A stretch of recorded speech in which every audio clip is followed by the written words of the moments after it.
All right. And we are live.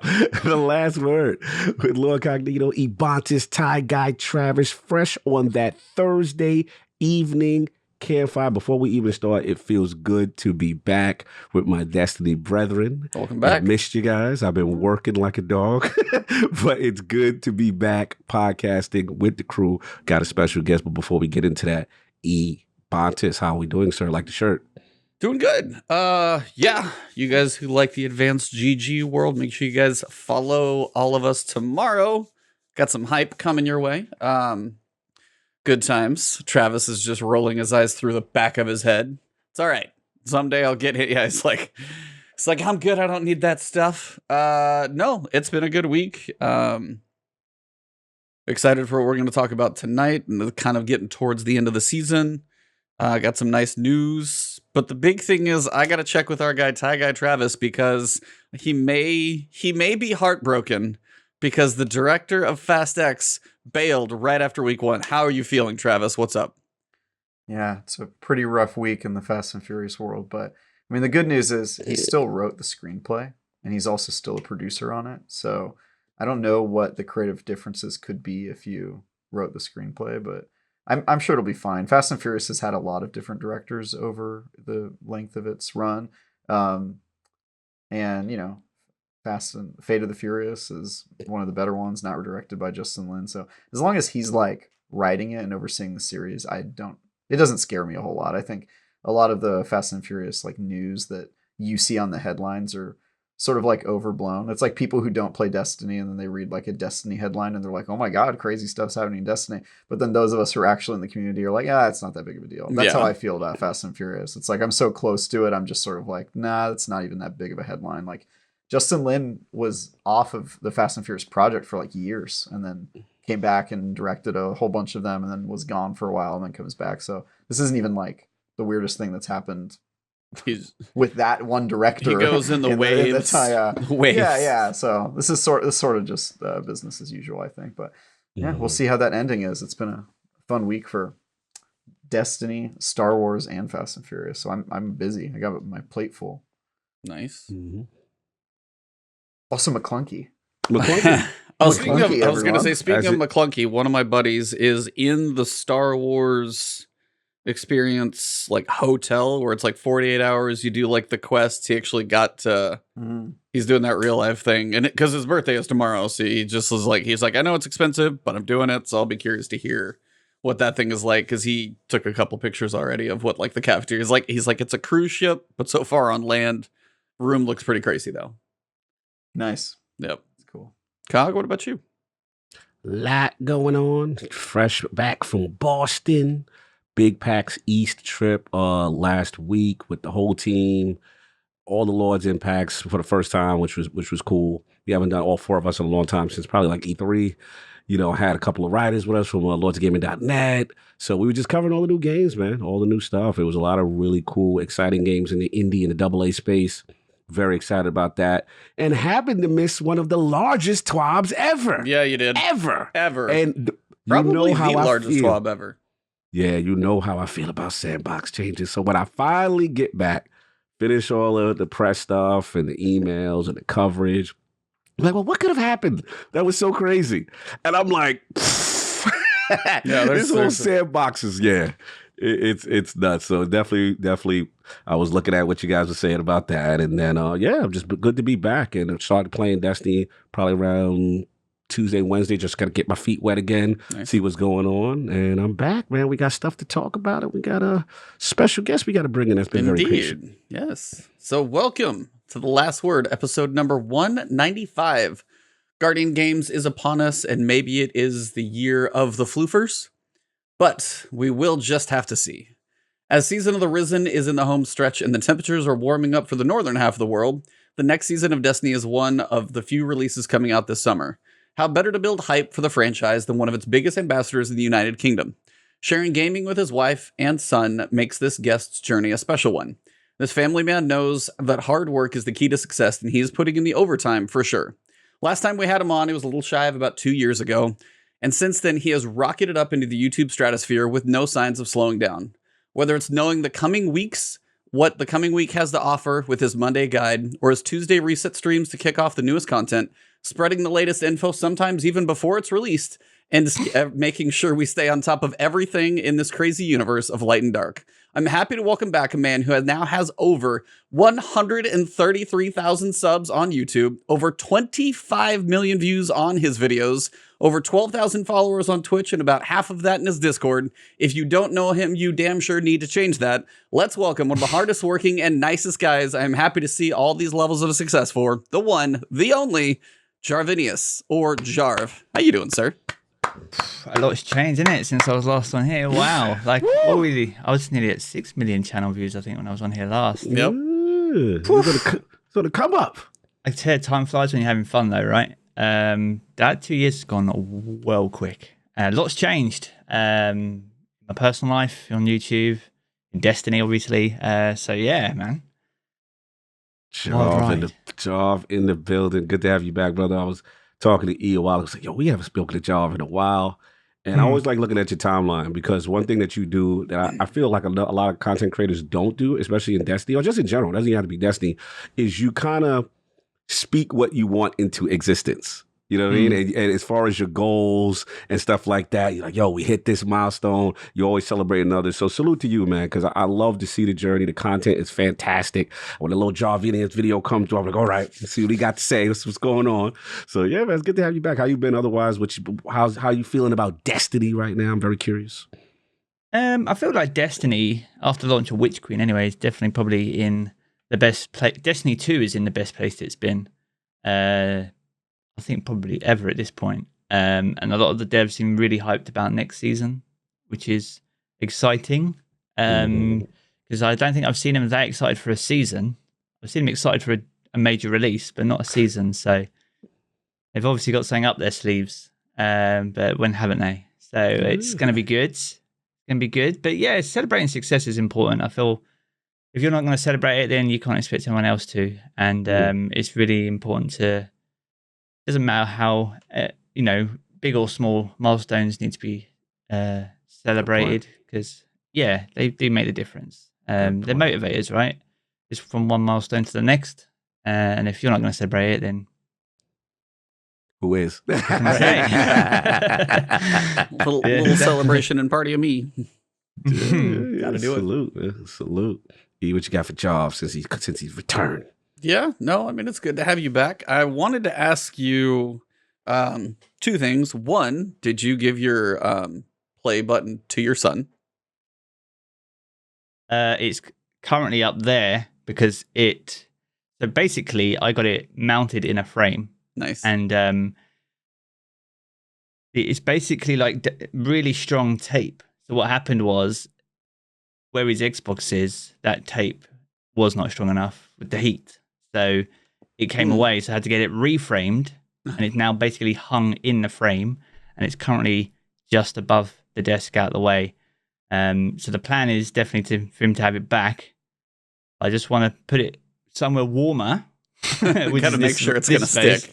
Yeah, exactly. Because I remember walking in, I'd be like, hang on a second, that's like, is my head broken? Like, that looks weird. Like the frame is straight, but the actual award wasn't. And I was like, yo, I don't think he's done anything to it.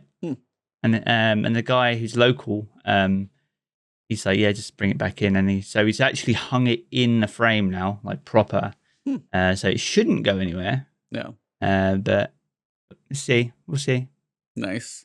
And then I wanted to ask, because definitely one of your huge ones every week is This Week in Destiny, but you chose to do that on a Monday instead of This Week in Destiny on Tuesday when we really start our weeks. And I wanted to see kind of what was your thought process behind trying to do it on a day before? Is it just getting ahead of the game, trying to differentiate yourself? What was the idea behind that? And because it's been hugely successful, those numbers are massive. Yeah, I would say that series in itself has probably transformed the trajectory of the channel. I feel like the channel was on a good trajectory anyway. I don't think we would have hit 100K as soon as we did without it. But it boiled down to, I was having meetings with sort of my network and just sort of like, we're just coming up with like conceptual ideas about something that is unique to you in a way, something that people can associate to you. Because like when you think of people, like if I think about, I want a shotgun review, I'll just go and check out Fallout. He'll he'll let me know if a barrel gives me a range or not. You know what I mean? Like we'll go there. Or if you want raid guides, go Datto. If you want news, you go to my friend Houndish. He's there pretty much on the daily, bagging out news. So I was like, okay, I need something that can associate with me. And it was like, we do the streams on a Tuesday, and then like we do the hour sort of pre-stream, pre-reset piece, and people will be coming in chat and be like asking about what's the Nightfall, what's the weapon, what's this, what's that, we got a new mission, what's the seasonal challenges, and I'll just be rolling it off, be like, yeah, it's this, it's that, you know. So I'm sat there, and then in this meeting with my network, going, well, on a Tuesday before I stream, I know what's happening because I live in the game. So like, people come in and I'm telling them, it's like, well, why are you not putting that in the video though? Like, it's like, I don't know. That's a good point. It's a good question. So naturally, like the question I get asked a lot is where you get the information from, because people think like I'm like Java Thune and got like some secret just like some secret crystal ball. Two truths, two lies. Some inside knowledge, but you'll know, and a lot of experienced players will know that Destiny and live games generally just work on cadences and rotations. Yep. So once you work those out and how they're displayed in game, then you're pretty safe. But anything's up for change because APIs can change. Bungie are able to do that. And there's some incredible sources like GG, Today in Destiny, incredible sources. There's some brilliant community members. Kaber, she does some pretty amazing work summarizing all the raid stuff, those cadences, challenges, and all that sort of stuff. So there's loads of resources out there, but what a lot of people don't do, bring that together. Yeah. So that's what we do. And the idea on doing it on the Monday as opposed to the Tuesday, there's a strategic element because everyone's obviously looking for reset on a Tuesday. So, well, I'm streaming on a Tuesday, and if I start streaming after I posted the video, you know what happens to the video. They cannibalize each other. Yeah, exactly. Yeah. So it's like, I know, we'll do it as a this week thing because it's timeless. You can watch that video any day of the week and it's relevant. If you watch a reset video on a Tuesday, yes, it's relevant for the week, but sometimes it's only positioned for that day. So I try and position it for that week. And even like towards the end of last season, we were doing like the lost sectors for the entire week. It literally just cover everything for the week.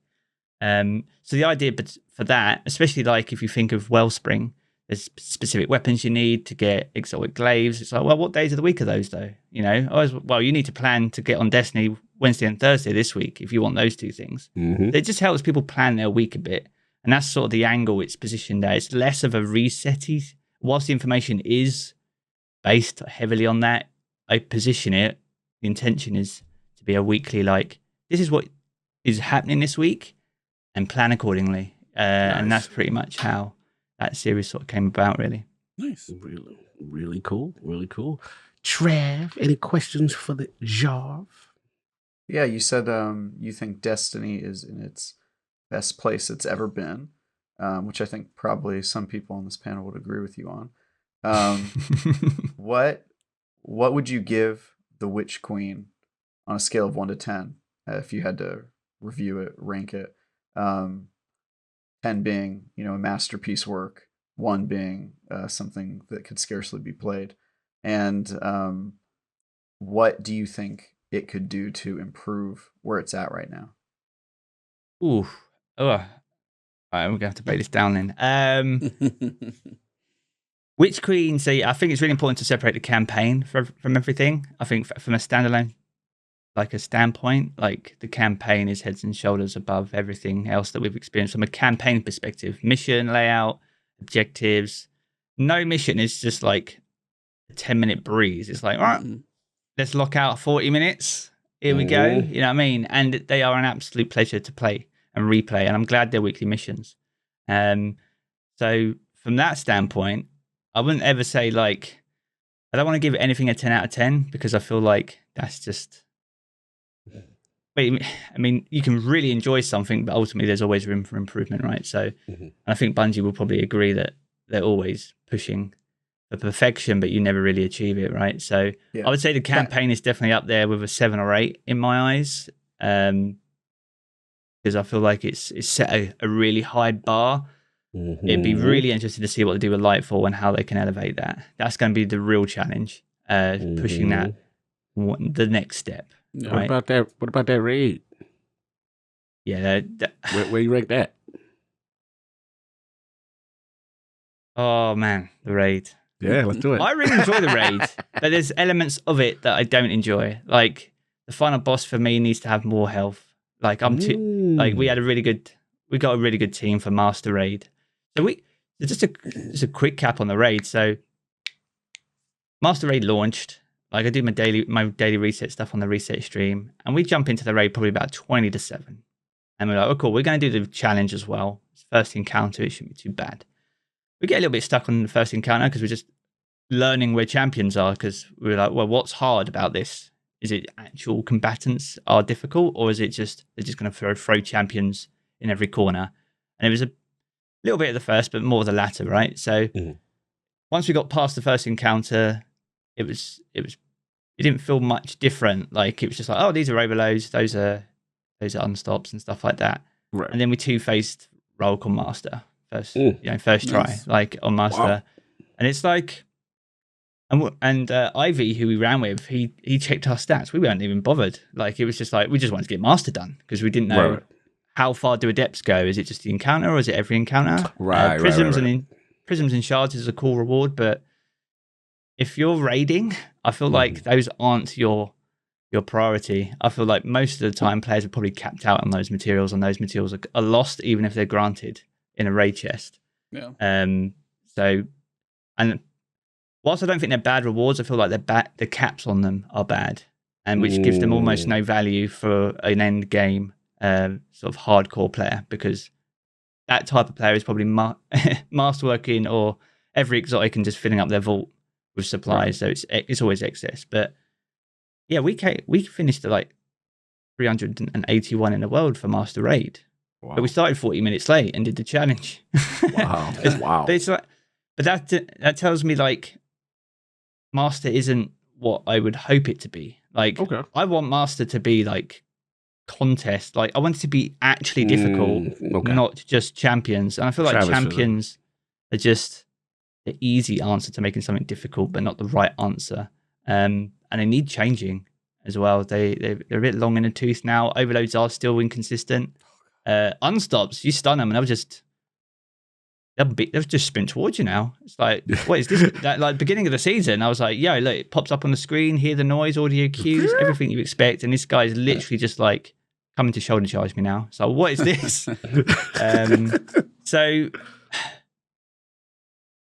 I like the raid, but I feel like I feel like Master Vogue is better than Master Vow, quite personally. And that's spicy. And some people might not agree with that, but I feel like time loss weapons are definitely better than Adept Vow weapons for sure. I felt like that's a misstep there. So that I was like, okay, so I gotta literally you just queued it up too well. Setting it up. No, last week it was me, Travis, and we had Live Mondo on. And we got to talking about Adept versus craftable raid weapons. And I wanted to get both of the two people here we haven't heard your takes. Where do you guys stand on the Adept raid weapons versus the craftable raid weapons? I don't want to put words in anybody's mouth. So where do you guys stand on those? Jarv, you were like mid-sentence, but that's one piece that I wanted to ask both of you about. So we may as well do it since we're right in the middle of it. Cool. Yeah, I don't mind picking that up to begin with. I honestly, other than cosmetically, they don't actually hold any value, right? There's no curated role that you desire. Both perks in the column are random. Weapon crafting removes that randomness. So it's like, I'll just craft what I want and I'll give it an enhanced perk if I really want it. But if it was going to be random like that, I would have put enhanced perks as a possible drop chance. Like, but also have a curated role for them too, because there needs to be a fallback. Because why run master? Like, why? Other than to do the challenges, you're one and done. Like, that's pretty much my view on it, and that's unfortunate because I actually really enjoy running it. I just don't have enough reasons to run it other than just getting the seal at this point, which is a disappointment. I like where they've done with the raid ghost and hiding it behind the puzzle. Cool. Putting the sparrow behind some of the triumphs, like completing the master raid, for example, to get the sparrow. Nice. But just the implementation of adept weapons and what they are compared to like time loss versions and what weapon crafting means for those, I just feel like there could have been a bit more love shown to those. Cog, what about you? Yeah. I don't know if you had a chance to dive into this. Or... Yeah, Jarv said it pretty much how I felt. You know, I'm the big proponent of time investment and value for what I'm getting. So that what we all discussed this even prior coming in, right? We were like, hey, how is this going to land in a world where there's crafting, right? What is going to make this an attractive option to run consistently? And I think Jarv's on it because, like, for me, it's one of those things where once we found out what the rewards were, and it's the random nature on top of that. So you could still run it and theoretically get a bad roll or undesirable roll. And that to me defeats the purpose because it's like, again, the adept aspect is not a sexy proposition to me. That is not, something that I'm, even during the Grandmaster phase, like it wasn't anything for me that I'm like, okay, I have to have this. This is such a definitive thing. For example, like when we talked about the dungeon for the funny dungeon with the Gallahorn was in it. Craftsman, right. Having the extra armor slot is an attractive thing on some level, right? That okay, you know what? If you really build craft, you really want to spec a build, having an extra slot, there's value in that. To me, they didn't present it with Master Vogue. And that's unfortunate because like Charles said, like you do it, you run it, you get, your challenge done. And I think they may have to revisit it because I don't think they could just continue to do what they've been doing now that crafting exists. And Travis is shaking his head, so let's go, Trav. I mean, I already said my view last week, but my view is sort of opposite your guys', which I think that Destiny players who are super, super hardcore are, doing what they want, which is they want these super high-end activities to be rewarding for them. But if they're too rewarding, then they become mandatory for all players that either don't want to do that kind of activity or don't want to grind for the perfect role or have a skill gap for it, right? And so I kind of see the beauty in the current system, which is you can get most of the way to the god roll that you want. It won't be as good of it as an adept that has all the right perks, but you can get most of the way through crafting, which is a pretty high barrier of entry, but it's not unattainable for a casual hardcore, a hardcore who isn't doing master raids, which I'm in that group. Like I play Destiny a ton and I would never do a master raid just because I'm like, I did the main raid. I don't need to do it where everything kills me in 2 hits. But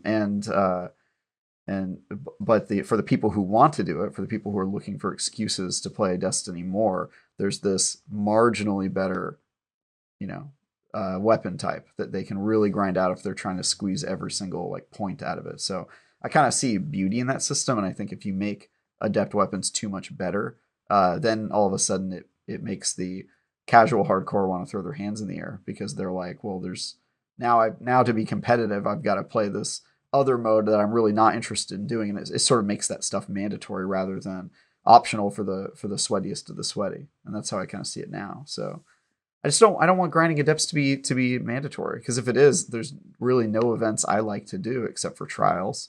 You know what I mean? And it becomes too much of a grind for those who want to be competitive without having to do it. So I talked about this all last week. I'm just repeating myself now, but yeah, you guys weren't there for that. Yeah, I mean, trials adepts are similar to raid adepts now when you think about it, right? There's not really anything different between them. Cosmetically, they're a little bit different. They're all random rolls, but it's how you obtain them, right? Like going to the lighthouse or getting a flawless card or getting wins on even a flawless from next season will get you a chance at another adept weapon, but ultimately it's still random, right? In terms of the drop, the rolls. So it's like, I mean, if that's their view, trials is like the aspirational piece of PvP content that like a top percentage of players will engage with or be successful at, but it doesn't give them a weapon that's completely like out of reach compared to average or above average players. And I guess what you're saying, Yeah. Trav, is I that's think the that's same the with goal. Master Vow, right? Yeah. It's not. It might be out of reach for some players, but it doesn't mean that you're handicapped by not being able to obtain it. Correct. I think that's Destiny's goal, because if they make it mandatory, if they make it too good, then all of a sudden it's going to just piss off players that aren't in that, top 1% of people who are going to be doing masters. Because didn't they say something like 3% of Destiny players do a raid or complete a raid? Right. And it's like, what must the percentage be for master? It must be I'm okay. It's even Tesla. lower. Go ahead, E, because I'm ready to burst. No. I was trying to keep it the together. opposite of Travis last week. So I went at it with I missed him that. Yeah. last Go week ahead. because my idea was the idea that you have 2 enhanced traits on a craftable weapon. You have a direct path to a god roll. If the meta shifts, then you can actually change your crafted weapon to shift with the meta. If a perk gets nerfed, then your gun is still good, as opposed to pain in the okay, for some people, Jarv is god tier, so you don't count. But for pain in the butt for a lot of people to go after a random roll with the only advantage being an adept weapon for the adept mod versus 2 enhanced perks, which tend to give you traits like stat boosts on some of those anyway. In my opinion, the adept weapons have absolutely 0 value compared to a crafted weapon, because you can spend just as much time going after both of them. One, you're guaranteed to eventually get a god roll. One of them, you have no guarantee, and theoretically, it could be made worse at any point, and it doesn't have access to enhanced traits. So my idea was adept weapons suck in comparison to crafted weapons because they don't have the options that craftables do. So in my opinion, there's no artifice armor in the raid. So that's a missed thing there. The raid armor doesn't have 11 energy, so you can't use the raid mod for master, which would be the idea, because that's where it actually could have some benefit, but then you can't stick with your build. So yeah, I just thought master was a giant miss, in my opinion. Shout out real quick to Gaming Forte. Last word, let's go. The background must have been Cog's idea. Actually, it was mine. I gave it to the Warlocks this week. They also are due to win this year, so hopefully they do for their sake, so we can have an even one. Have a great show, gentlemen. And then also Rook with the $10 super chat with what looks like a hippo doing power slides in an office chair. Yes. That is an amazing sticker. Thank you. So yeah, my opinion was like the polar opposite of Travis's, but I went through mine last week. So yeah, that was me. So, the only thing I just add is just that I understand Travis' point to an extent, but I think at the end of the day, the reason why people don't engage in hard activities is because you have to give incentive, and you can't have I don't want to say crafting is the lower end, because it's not. It is a time investment. It's a huge one. But those perks are better when you throw enhanced perks into a pool. And I think the happy medium is probably what Jarv said, which is kind of like at least maybe one of those slots has it in an adept. Yeah. Like one of the thing. Or what they used to do is, remember when they give you the what was it when they started doing the like a curated roll? The curated roll with the double option. Yeah. So it's like, okay, you have more chances to get a solid roll. But if you run a master, whatever, and you end it and you get like I don't know, I'm just making up what's the Insidious, right? Yeah. And you run around and you get, I don't know, what's 2 of the worst perks? And it's like you get 2 of the worst perks in Insidious after a master. That is very demoralizing. Yeah, man. So it's just like, but it's demoralizing. It's demoralizing to the people who were going to play Destiny anyway. Are really looking to squeeze out that small percentage. Because honestly, I think you guys accuse me all the time on the show of being a PvP elitist, and I think your guys' PvE elitism is showing right now. Really? Because you're trying. Yeah, absolutely. Because you're saying like, oh, this top percent, it should grant us better perks that just elevate us above everybody else. Then you put no carrot at the end of a stick in a difficult activity. And at that point, if there's no incentive to play it, as opposed to look at my shiny triumph I don't give a care about, if the carrot at the stick isn't there, if there's no benefit to running the difficult activity, then I find it difficult to do that. I don't get Adept Trials weapons because I'm not that good, but if I run a Master Raid, those should set themselves apart as well. Well, Adept Trials weapons also aren't good, and that's fine. You know what they could do to make you guys incentivized to play the activity is they could make the activity fun. Oh, That okay, would that's be a different discussion. interesting. It's a different discussion. Yeah, but why isn't that what we're focused on? Because Like, it's a looter shooter. I'm done. All right. Yeah, I It's was a like, looter shooter. We're here for the loot. This is why I had to We're have here for the Cog loot. talk Y'all this missed week. me. Y'all let him run wild. I'm back. I mean, you're back and welcome, but you're also wrong. You're and I just wrong, think bro. that It is a no. looter shooter. The Okay, are you- idea are you- of difficult so- activities is to reward the player so you increase the population base in said activity. Which If one is more people- important in a looter shooter, Cog? The loot or the game being fun? Both. Why can't you do both? Why can't Which walk one's and chew? more important? Why can't I want you to walk pick one. and chew, I want you and chew to bubble pick- gum at the I same time? want you to They're pick not the more exclusive. important They're one. not exclusive. Hey, it's a simple They're not question, and if you exclusive, can't answer but it- they're not exclusive. That's the thing. You're But trying what- to limit me in a box. Why can't they do both? Why can't it be fun? Okay. Right? How about this? Which it is. How about this? Then you choose one. And Jarv's over here like, oh incentive. god. Loot or activities that are fun. Those are mutually exclusive. Which one's more important in a looter shooter? We don't need to separate this. But The I'm game is saying fun. the problem that I have with all of these conversations that I have with you on every topic about Right. it is that you're like, we're doing it for the loot, like it's a day job. We're What like, is the only reason we're here what is the is name? so we What can is the get good genre loot. of the game? What is the genre of this game? The genre is looter shooter, but you're Okay. forgetting the more important I part. would like you're better forgetting the loot. more important And then part. let What looter is shooter.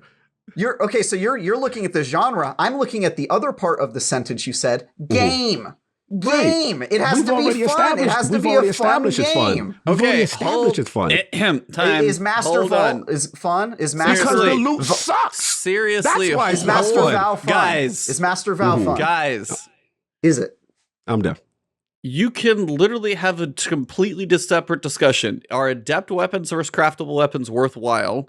Is the mechanics or champions that they put into the Master Val well done to make the difficulty worthwhile? Jarv literally just said he rolled over it, but also people are really tired of champions, which overloads this season are probably the worst.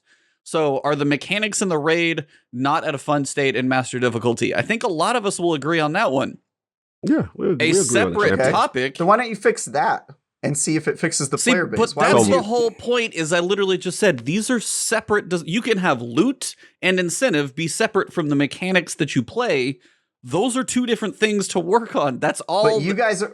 My point is that you guys are misdiagnosing the problem. You're saying, "Oh well, nobody's playing these activities because they're not rewarding." No. Nobody's playing them because they suck.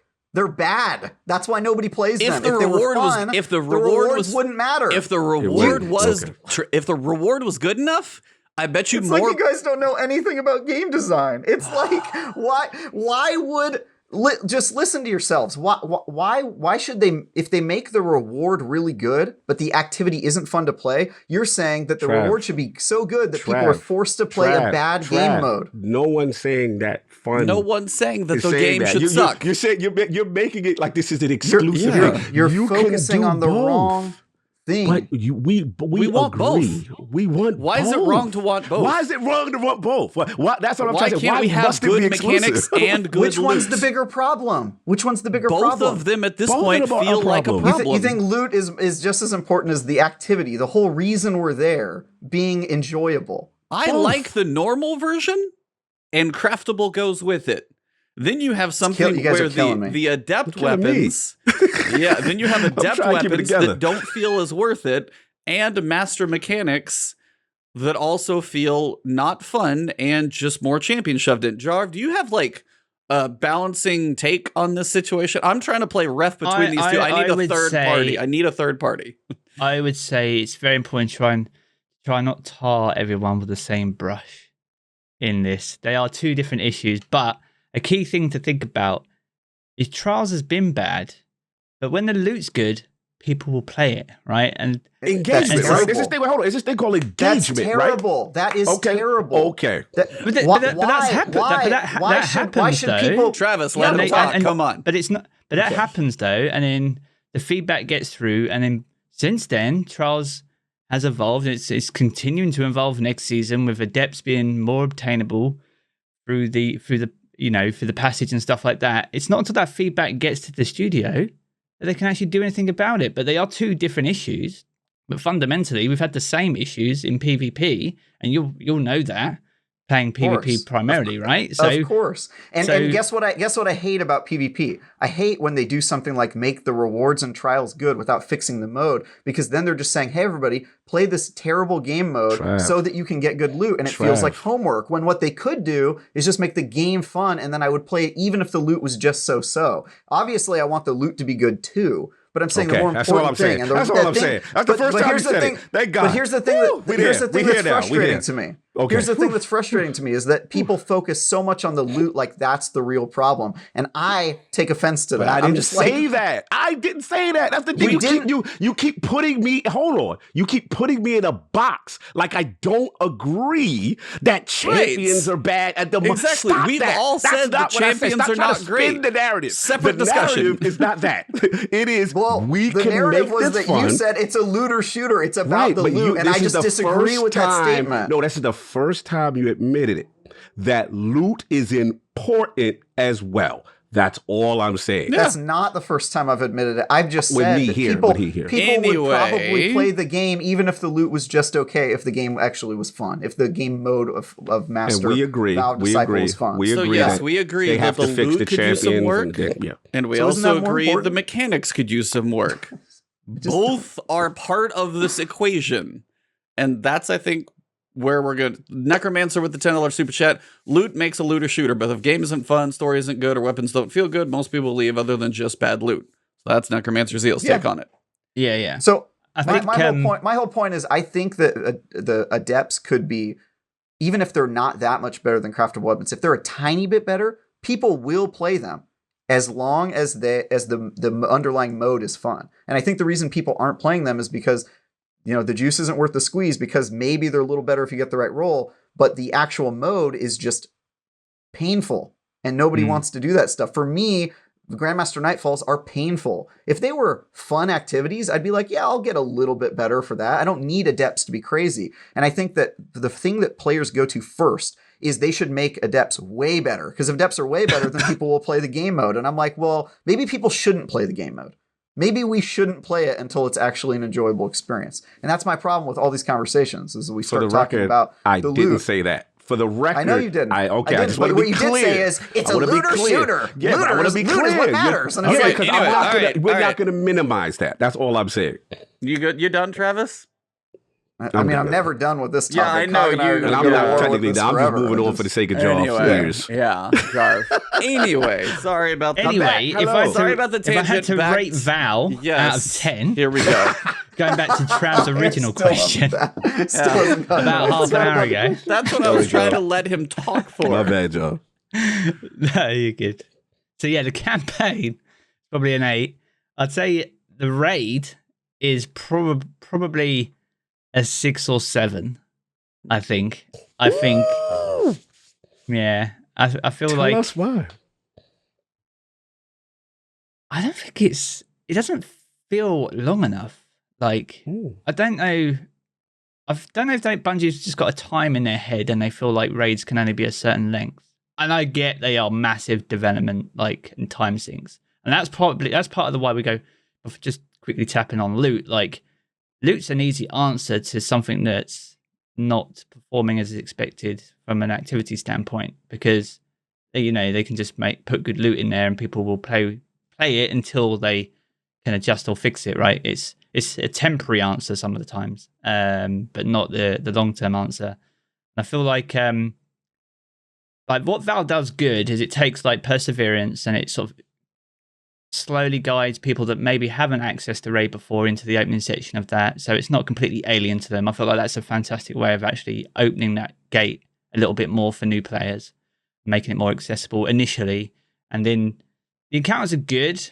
No, man, I feel like they're just adding more symbols, man. Like 25 this time. Sure. Like I learned a whole new alphabet this year. Yeah. It's pretty wild, but I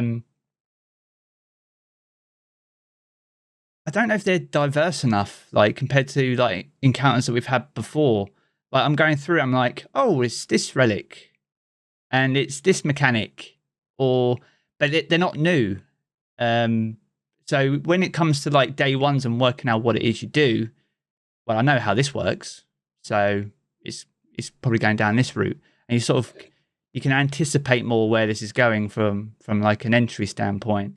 Like the best thing out of the raid is probably the last boss, in my honest opinion, because he's something completely new, completely alien, and we fight it in a completely different way to anything we've fought in the game before. My only sort of critique is that he probably doesn't have enough health for a final boss. But I guess that's a bit of a I was like, contest mode, statement felt like for you someone had that two floored him on like master. But like, yeah, you know, it's just he's the best part of the raid. I like getting Michael Jackson kicked in the face. Like, it's awesome. Whoa! Wiggins like, give me the swift kick, you know. He doesn't It care. do like I love the Michael it. Jackson kick. And I want to see more of that. But other than that part of the raid, I feel like the rest of it, whilst it looks incredible, like I feel like mechanically it's too samey. Is that? It sounds bad, but so okay. let Let me ask you this. No, that is totally a fair statement. Let me ask you this: as we are on year 8 of Destiny, is it our longevity with the franchise at this point, or is it their lack of creativity, or possibly lack of what they can build into a first-person raid, for example? Do you feel like our experience with 7 different raids throughout the years and 1 repeat, but that many raids throughout time, we are starting to understand what Bungie seems to be capable of? Do you think that's part of it? Possibly. I don't feel like it's like a. I mean, they clearly have plenty of ideas, and we're clearly going to see things that we never thought we'd see in Destiny later down the line. And part of it might be going back to the accessibility standpoint. If I know exactly how something works, it's a doddle for me to explain that to someone else. You know what I mean? You haven't got to go back to the drawing board and write an essay of a TWAB trying to explain what something does or doesn't do. So like from introducing new people into raids or guiding them through it, like Deepstone was one of the best raids to like teach people raids. But I don't feel like Val is that quite yet. And I don't know why. I don't like everyone has clear roles, but I feel like they're not as clear as like Deepstone. Like Deepstone's the best raid to teach someone. You think it's more with the randomness or the sheer amount of symbols, or a combination of both? Probably a combination of it all. Like you got to try and like sometimes it's just say what you see. Like I did that with Last Wish. Like I just saw fish swimming through bacon. It definitely wasn't bacon, but I just said, "Say what you see, mate. I'll work it out." You know, it's just... You'll figure it out. No, that's I mean, we are at a point where I will say those symbols where it's like 4 different fish. At least these are all generally kind of their own thing, even if there are like 25 of them. I feel like names. And they have names too, which does help. Granted, there's 25 of them or whatever it is, which is 27. Sorry, but there's a lot. But yeah, they got away from 4 dragons, 4 fish, 4 like. There's not fish blank. It's one word, and you know what it is. You can learn that one, but also to a point, I will say, teaching people. Again, I haven't rated as much. I rated a lot in this one, so this one feels comfortable to me. But I also know exhibition to teach. If you have more than, say, like 2 people who don't know what they're doing, it's like you go this side, and you shoot stuff. If there's more than 2 people, the idea of like trading off and how you need to manage that, especially if you really have to switch people in, that's where it gets messy. And I think that much symbols plus mechanics in one encounter can definitely make teaching hard. So I fully get what you're saying there.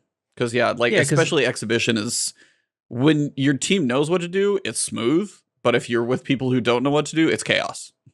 Yeah, exactly. Like you get to caretaker, you think, oh, this is just Shiro Chi, but he's just mega ugly. Like he's just. But obviously, there's other elements to it, and then you get to like exhibition. It's like, oh, this is like running the heart, but it's before the boss now. So it's there's similarities there. And for most of the encounters, though, everyone has a role that doesn't involve them just standing there and shooting stuff. And even with exhibition, they have to move, right? And you have to have an even split on the team. They still have a part to play, even if they don't pick up a relic. So it's good in that sense, because we've all been in LFGs where people are like, confluxes, just stand there and just shoot, don't die. Yeah, that's fun, isn't it? That's confluxes is like just shoot things. Just shoot things, don't die, and then jump up on top of that rock when the legions come. Yeah, love it. I might have been that dude one time, John. Don't do me.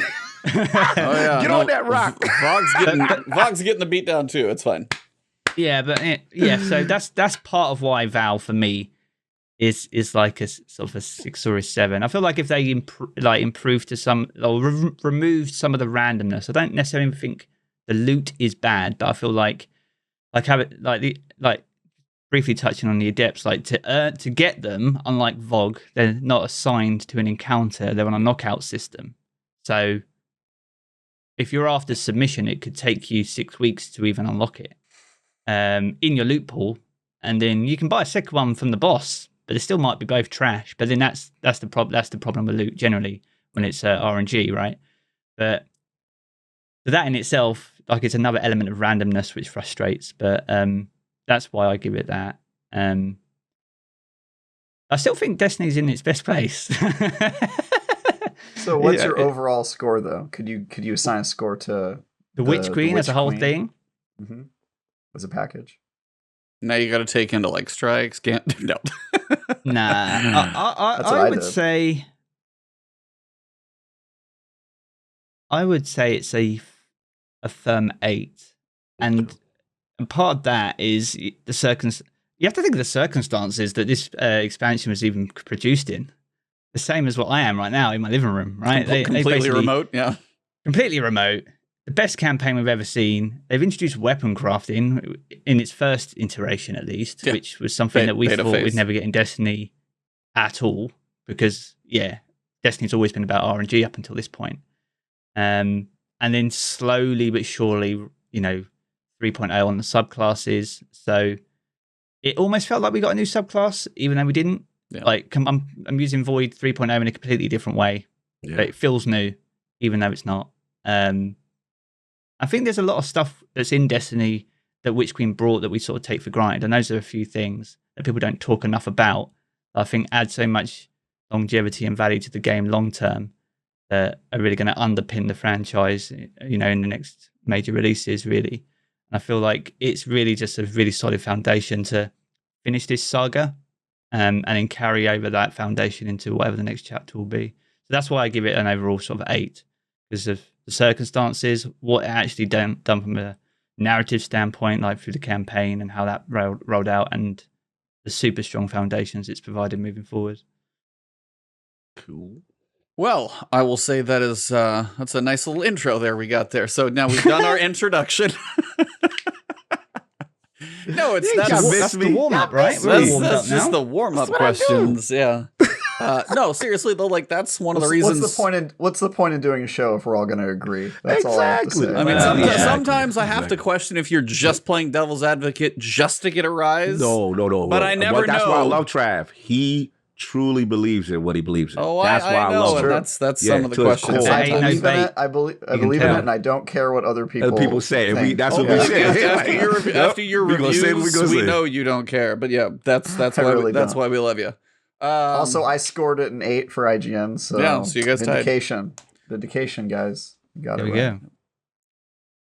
Shout out real quick. I think Gaming Forte, we forgot for super chat. Travis is right. I won't do certain activities even if the loot is great. Fun trumps all for me. I refuse to grind something that feels like a chore.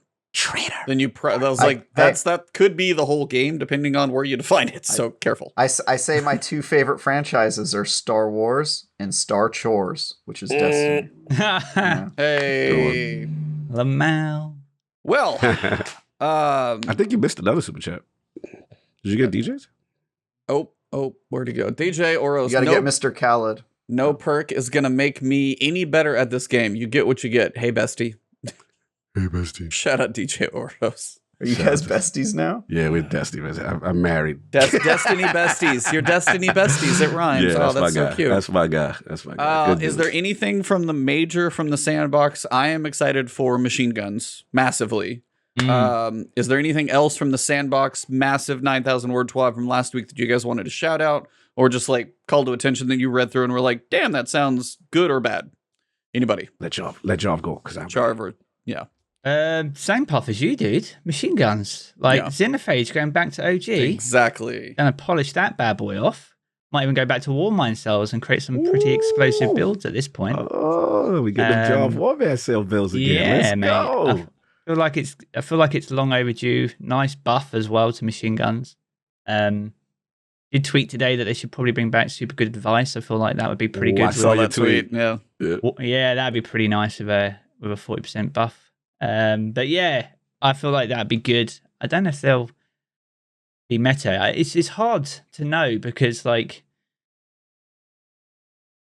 they angle certain weapons to be good at certain things. And I feel like machine guns are very much just that good utility ad clearing kind of weapon, and it isn't supposed to be something that you just plow into a boss, right? So it's like I feel like that could be good and change up a little bit. Maybe see a little less linears next season because of it. Yeah. It depends what the champion mods are going to be, I guess, at that point. Always is, yeah. We won't go down that rabbit hole. What about you, Cog? Any major shout outs from the TWAB? Yeah, couple of standouts. Leviathan's Breath is gonna be serious. I still don't know if that's gonna be enough for me to make me pick it up.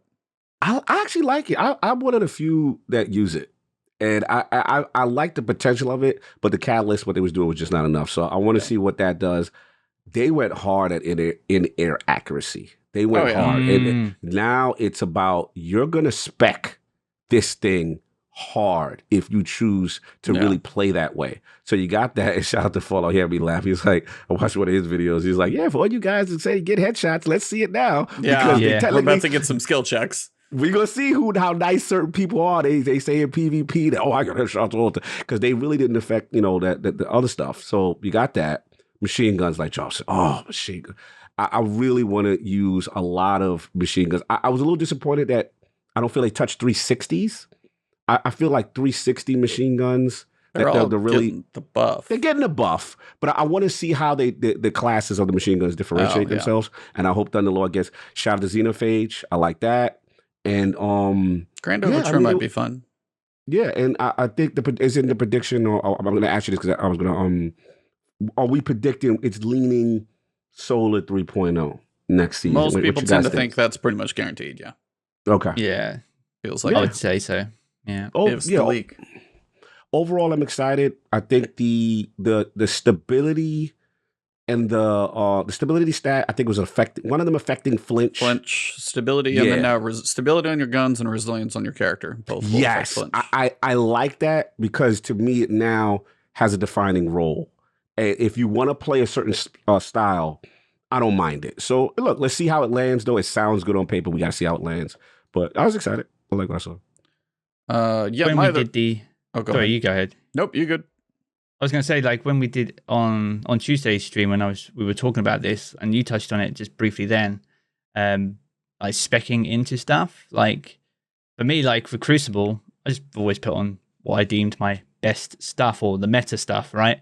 But I'm not really specking into a way or a build.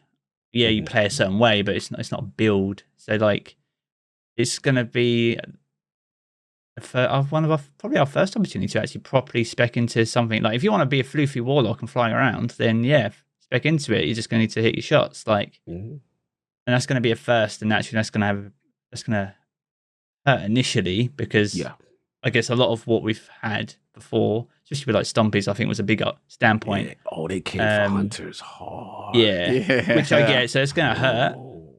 But then if you want to play that way, then you can, but you're just going to need to spec into it. And build crafting and theory crafting has probably been the best it's been up until this point. I feel I'm using elemental wells more than ever at this point. Yeah, the first time this season.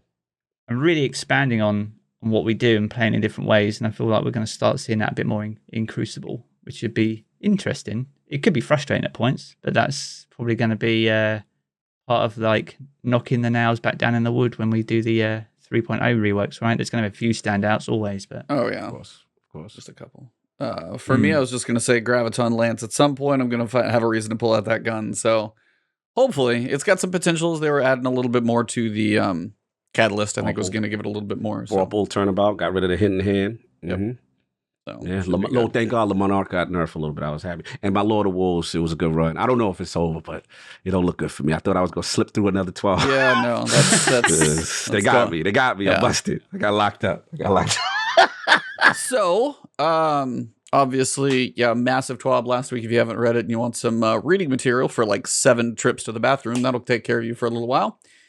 But we've got Guardian Games officially announced this week for, obviously it's been leaked already, but officially dropped it in the TWAB and starts Tuesday, goes for 3 weeks until the end of the season.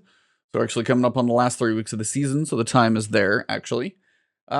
Just as before, you're going to be earning medals. You're going to be earning medallions for those medals, and you're going to be trading in your, what are they called? Combatant cards. Why am I thinking? Yeah, platinum cards, contender cards, and all those things just like before. It does sound like they're going to get a lot of the activities, raids, dungeons, competitive, legendary psyops, battlegrounds, lost sectors. A lot of things are going to be mixed in. Sounds like they're involving a lot more with regards to activities, which is good. But I would say one of the first ones, strike scoring's back. So I wanted to get your guys' take on strike scoring. So there's going to be 2 Guardian Games playlists for strike scoring. Tuesday, Wednesday, and Thursday is your training playlist. Kind of practice up, see how high you can get for your entire fire team. Friday, Saturday, Sunday, Monday. That's your time to get sweaty in the competitive strike scoring playlist. Get as high as you can. Get the rewards you can. Get all the buffs you're going for. So what do you guys think? Are you excited to see strike scoring back? What do you guys think? Anybody gonna be looking for those cheesy builds real fast? Jarv, let the guest go first. I don't mind it. I just wish it was here all the time, though. Yeah. I don't know why it was taken out in the first place. But anyway, it's a good addition. It's a good change. And it has its own benefits, right? You hit certain thresholds, you know, like torches in the tower and cool little bonus boxes, get sweet little armor glows. Because it depends how good the glows are, but then that's just the case of, you know, it's just cosmetic and temporary anyway, and you're going to have to do that each week, so it's no real big deal. I just wish there was more glows on a weekly basis, actually, outside of events. You know what I mean? If I'm going to do a master raid or go flawless in trials, like, I mean, Don't trials say that has glows, reward but like, Don't say that but you know what I reward mean? Just a cosmetic, just a little weekly thing. Like we used to have with the little Nightfall. The Nightfall little thing. Halo, that all from that far back. But yeah, anyway, it's. I think Strike Scoring's good. There's a lot of cool medals in there, actually. It's going to change the way that we play, and it's going to.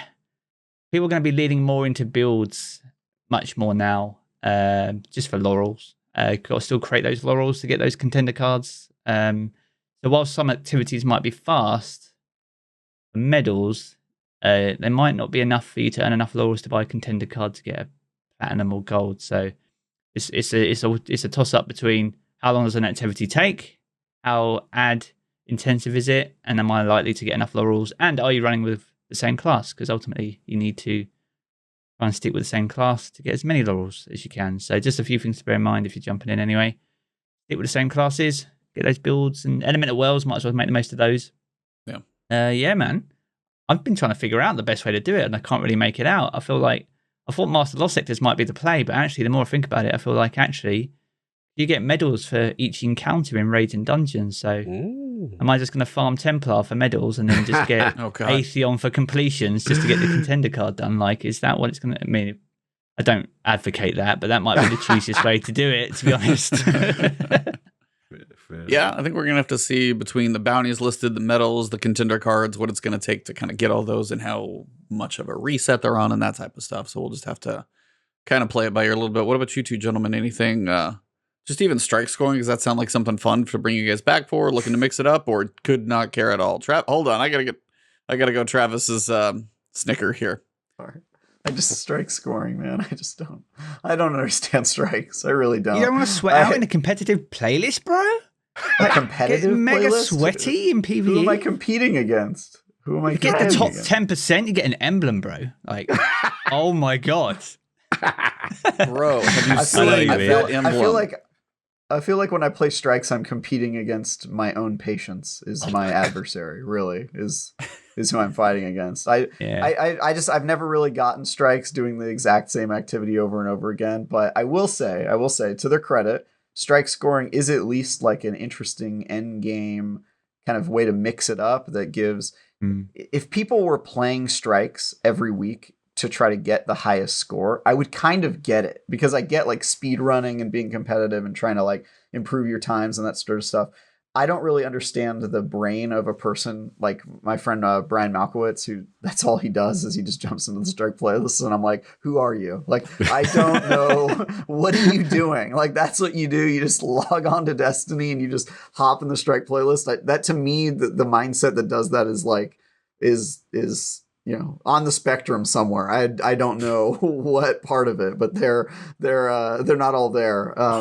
But I guess the thing I've not really enjoyed about guardian games so far is that they don't really add anything. They're just like, hey, do the same activities you've already done, but this time do it for the glory of your class. And the first year I did it a ton because I was like, yeah, Titans rule, we got to win this. But then after we won, I sort of was just like, the second year I was like, I'm sick of this. I don't want to do it again. So I would love it if they gave some specific unique activity or reason to log on and do something. So if strike playlist and scoring is on the menu, I'll give it a try, man. I'm, whatever. I'm not usually in for strikes, but it is something different. So I'm not going to knock it until I try it. But yeah, just generally speaking, anytime they say, hey, Travis, you're going to do strikes, I'm like, dude, please don't make me. I don't want to. I don't want to. So how about you, Cog? I was like, definitely on the other side. Well, D1, I don't know what it is. I understand your question of it. I don't know what it is. It's just a visual incentive. It's just like, I don't know, it's just something that just makes my mind go, ooh. Psychological triggers of joy. Yeah, like it was just, I remember when they added it, and at first I kind of had the mindset like, what's this? Like, what's the why? You know what I'm saying? Kind of thing. But then as you play strikes, and I think what it is, I think strikes is kind of like the chill activity with your friends. Like, not to name drop, but like there are a lot of executives or gaming developers I know that want to play, that do play Destiny, right? And that's all they want to do. Like, they just want to get in there, put some strikes, and just chill out. And I think it's just more of a, I'm playing with my friends, in this non-stressful like situation. Social vibe, chill situation. You'll be surprised. Like, there's a lot of people that do that. And I know there are. That's like 60% of the player base, right? It's for us. After a while, it's like, all right, enough, right? But for some people, they will live in that playlist. And they loved when the strike scoring was there. And they love now that Bungie does the longer you stay in it, the more chance you strike get incentive, or whatever. Yeah, you know what I'm saying? Kind of thing. So, yeah, it's just like a little fun little thing for me. And I just like the incentive of it. And then, you talk a little smack. I think for me, it's always Destiny. There's a game within the game. And the game within the game for me is the either the post, red encounter report when you look at everybody DPS and who ain't doing what they supposed to be. How many people did you kill? Why did I have to carry you through the strike? Like, what are you doing? Get off your butt. There's the mini game of Destiny on the PvE side that people at the end are like, bro, I carried you. Look at all I had, 254. Look at all the streaks I had. You're the type of person who wants like a little like post boss kill to show DPS numbers. Not just on death. You want to see it on kill because you're like, yeah, we got through that, but thanks to me. You want those bragging rights. You can tell he does that now. You can tell he finishes a strike and like, yo, I got 200 kills. I got like 100 precision kills, and then like I created the most orbs. Like, I carried these guys, man. Oh and my God. I had to be revived 80 times because my dumbass was too far in front. It's the game within the game. You got to talk a little smack, and to me, there's nothing. Like, again, I know we're talking strikes, but there's nothing more fun. Like DJs in the chat, a lot of Back for Dead, Forte. To me, there's a secret part of me that loves when we lose a razor counter, caretaker, roll, or whatever, and it's just a silence, and the death screen comes up. Yeah, and you look at the DPS and you say, bro, what was you do? What are you using? You just calling people out in raids and be like, all right, hold on, I'm going to inspect you. Nobody move. We've got to do an inspection and we've got to do an intervention right now. Yes, it's great. My excuse is I'm always the divinity dad. Right here, if you're the divinity guy, you're good. That's my excuse. If I come like fifth, I've got questions. Oh yeah, if my divinity out DPSs you, we gotta talk. Yeah, that's fair. Yeah. But yeah, and sometimes you learn. Not to keep going with this, but sometimes you learn. I think it was what was it when Focusing Lens came out? Mm-hmm. And I was looking at somebody's DPS. And I was like, how are you doing all? Like, they were lapping me. You know what I'm saying? And I was like, what are you? And I learned about Focusing is. Yo, they going crazy in No, the chat. DJ had the best one. He's like, Travis, are you using guns with ammo?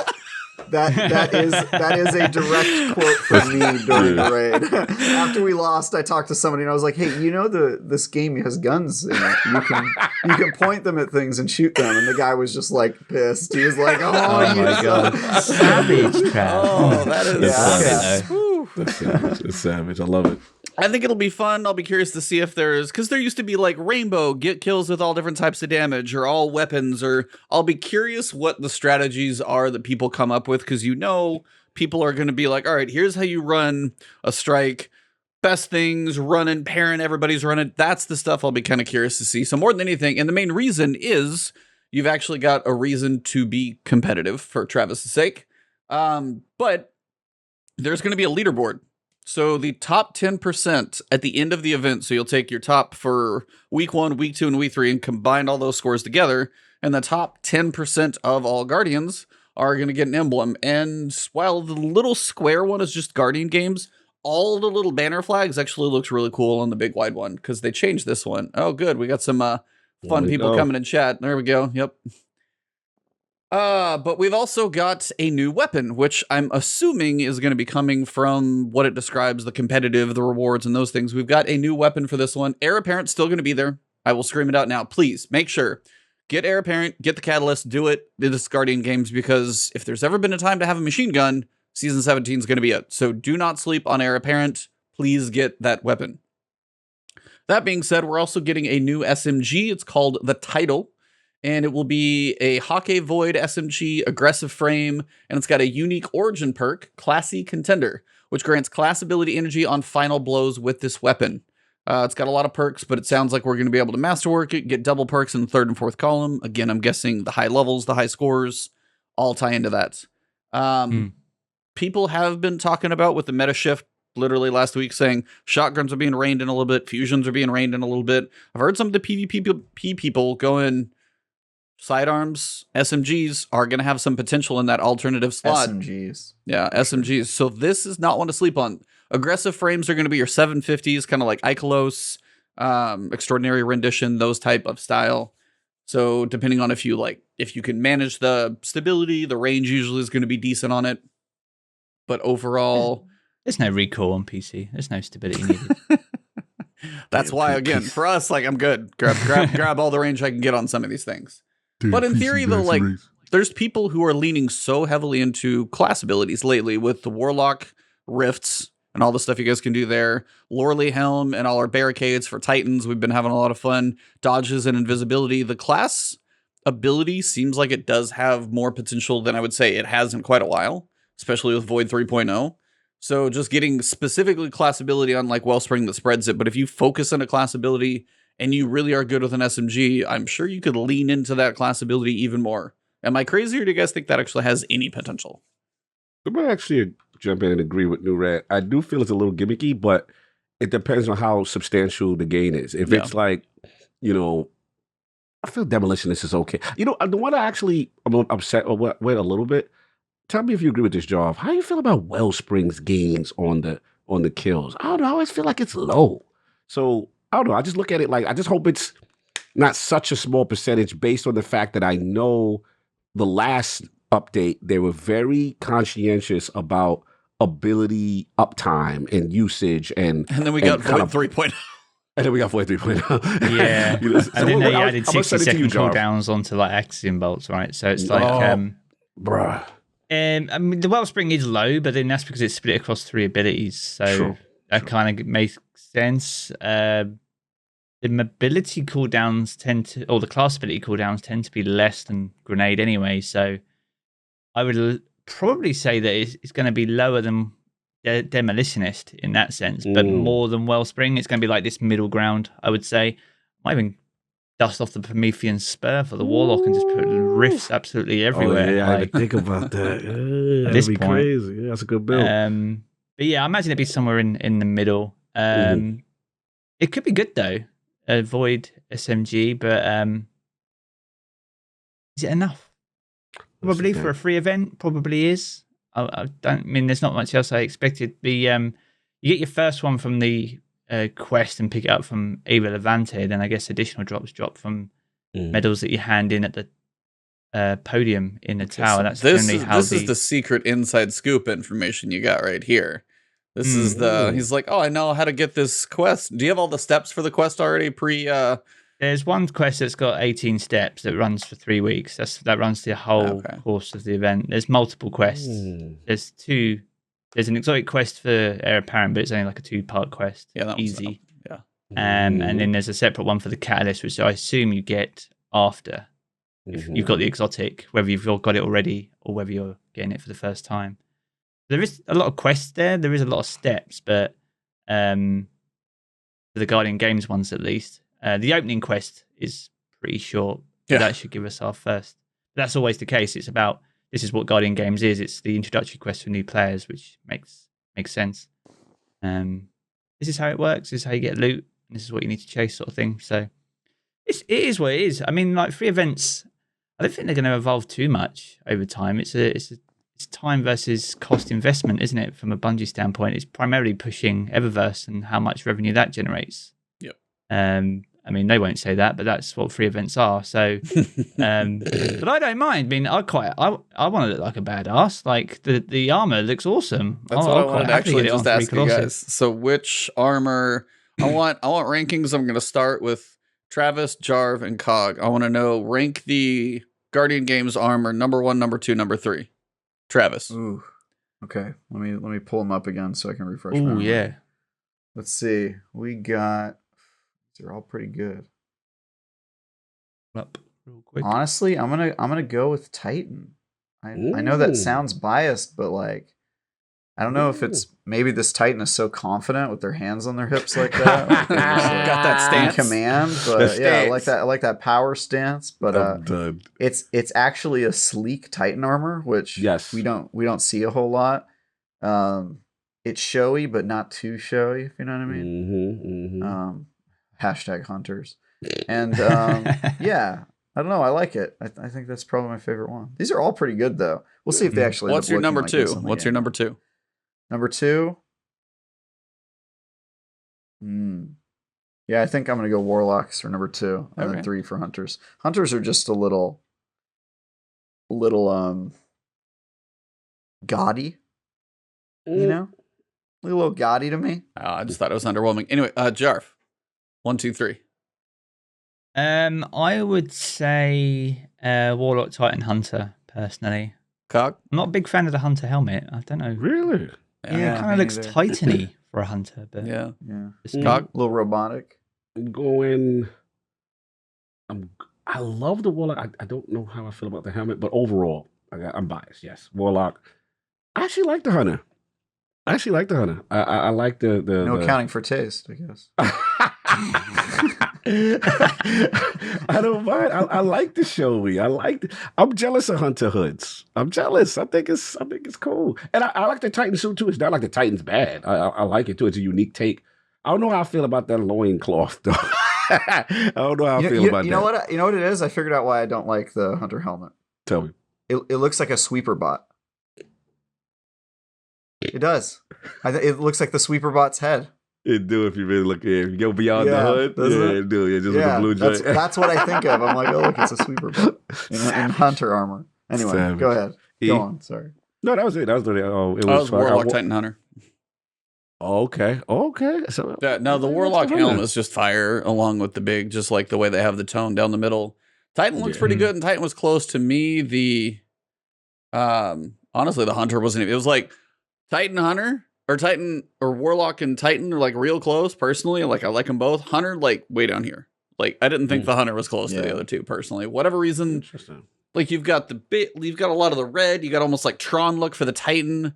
The Warlock, you've got like the yellow down the middle. I love the shape of the helm for whatever reason. From the angle it's at, maybe it's going to look weird. And then the Hunter just looks like Gray Hunter. And I don't know why, it just does not do it for me.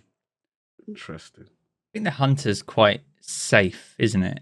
I feel like it looks like a lot of other armor that Hunters, but like the Titan, like Trav said, it's actually quite a lean set. Is that compared to like that's true. The Rhino sets from Leviathan? You know, chunky boys. Chunky boy. Quite different in that aspect, and it's nice. Quite like it. And the Warlock, yeah. It's just whether they shade well.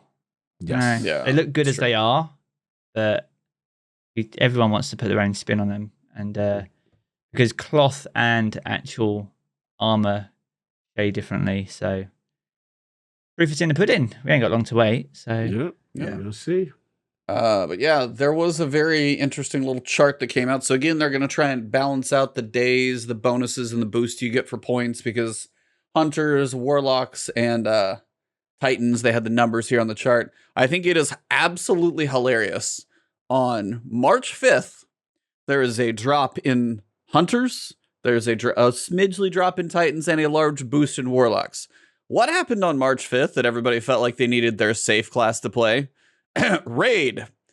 That is the raid day, and the next day, down.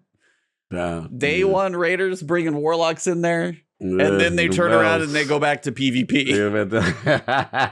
that is 100% well of Radiance. I can almost guarantee that's it. definitely the well. That's they quickly realized we don't need well. Yep. Yeah. Everyone now. runs well in that raid. Yeah, and then after that, but yeah, it's very funny. Titans never get above 30. Warlocks sitting in that just under 35, and hunters never drop under 35.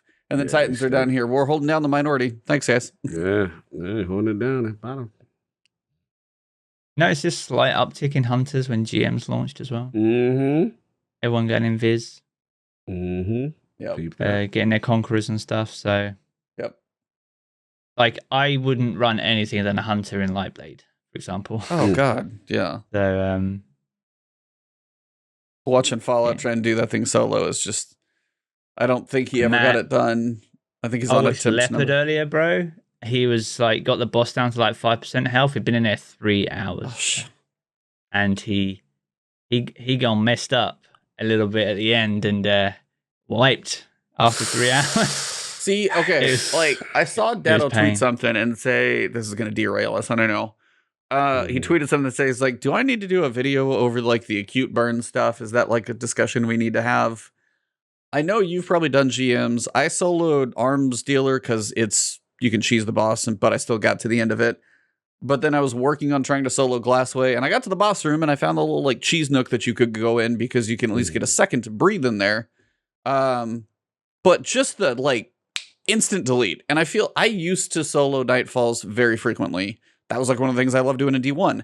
I haven't done that as much, and even less so with this type of stuff. One Titan seems to be the worst class to do it on, but that's a different story. But it is now with the acute burns, if like a double splash damage is like near you, you're toast. And I wanted to kind of get your thoughts on just where you think GMs are at. Granted, you made easy work of Master Vows, so they may not be a big deal to you, but I was curious what's your thoughts on just kind of where those acute burns on GMs, do you like them, not like them, or where are you at on GMs in general?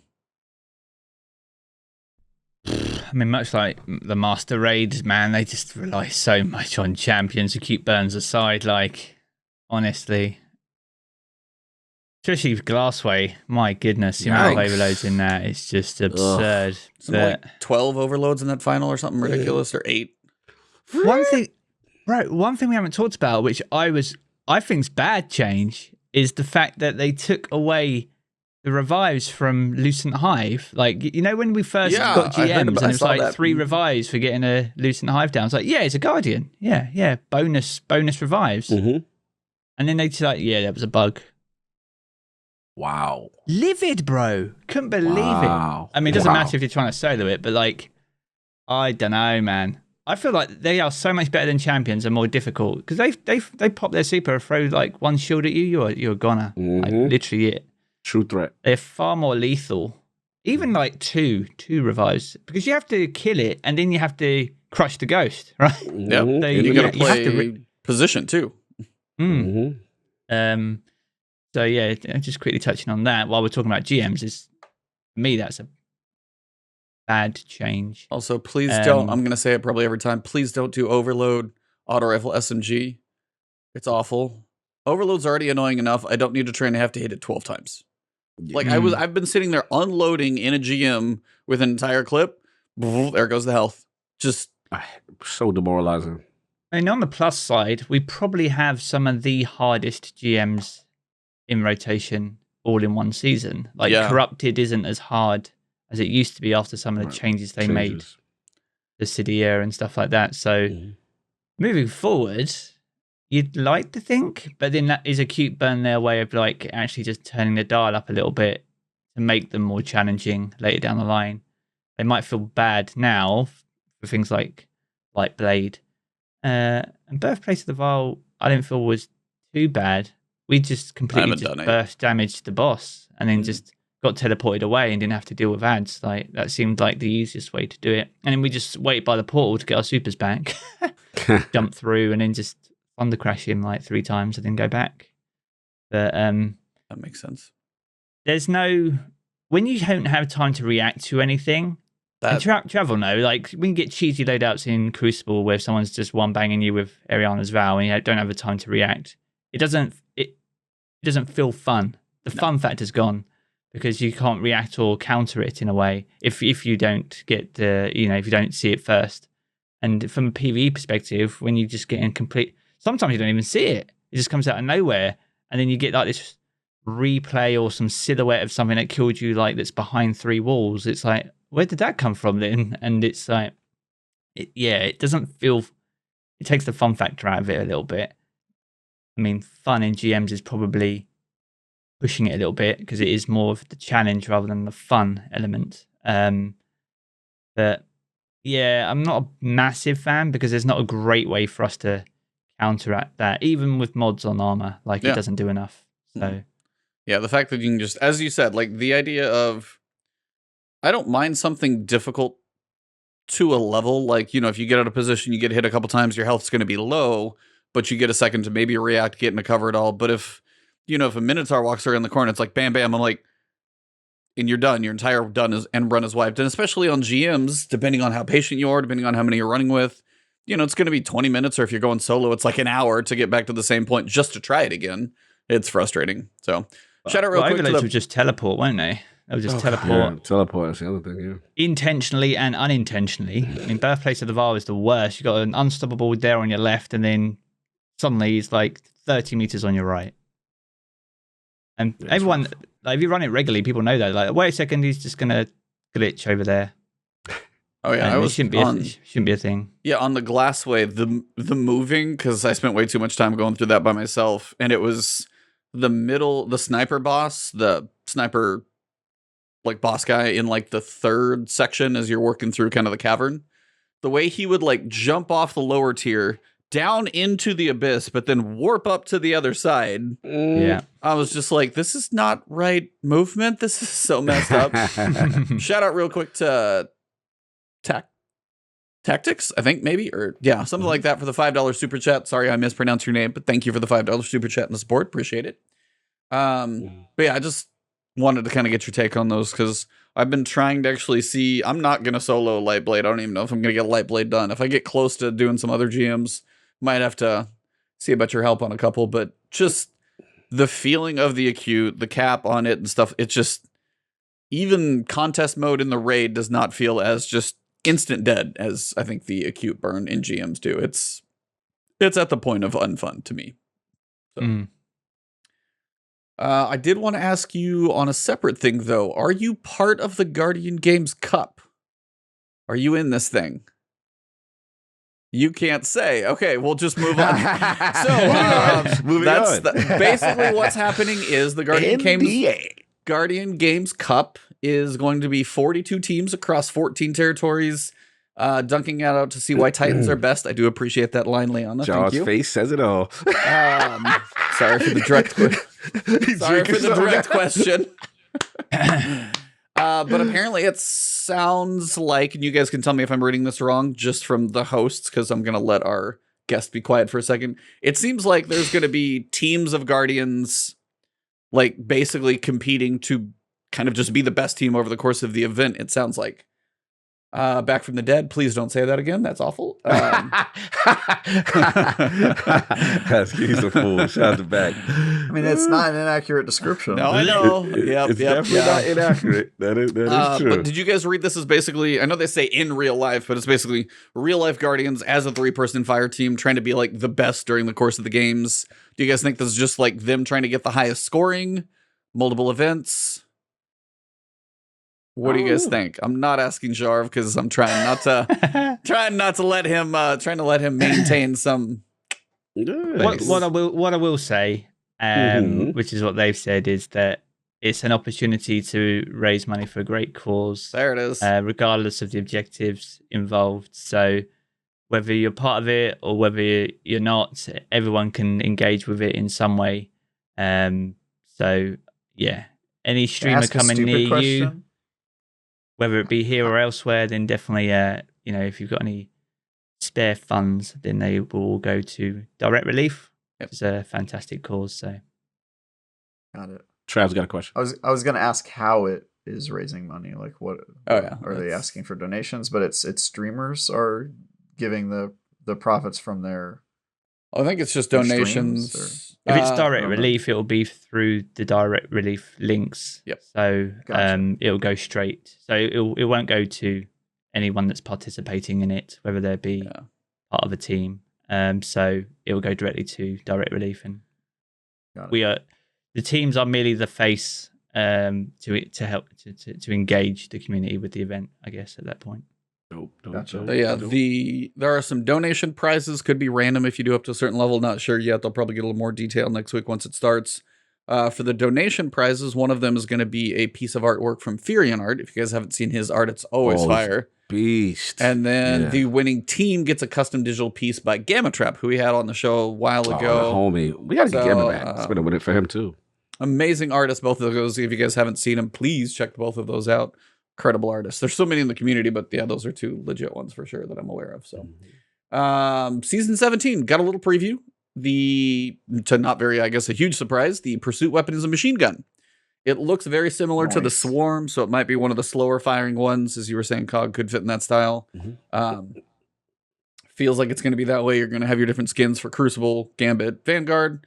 The playlist weapons, we're going to get a Crucible fusion rifle called Riptide. We're going to get a Gambit shotgun called Deadweight, which there's a lot of jokes in that one, I'm sure, but I just can't come up with all of them right now. And then Vanguard, we get the Strident Whistle bow. I love bows, so please give me a solar bow because we are in dire need of a solar legendary bow. So hopefully the Vanguard one is solar or craftable or all of the above.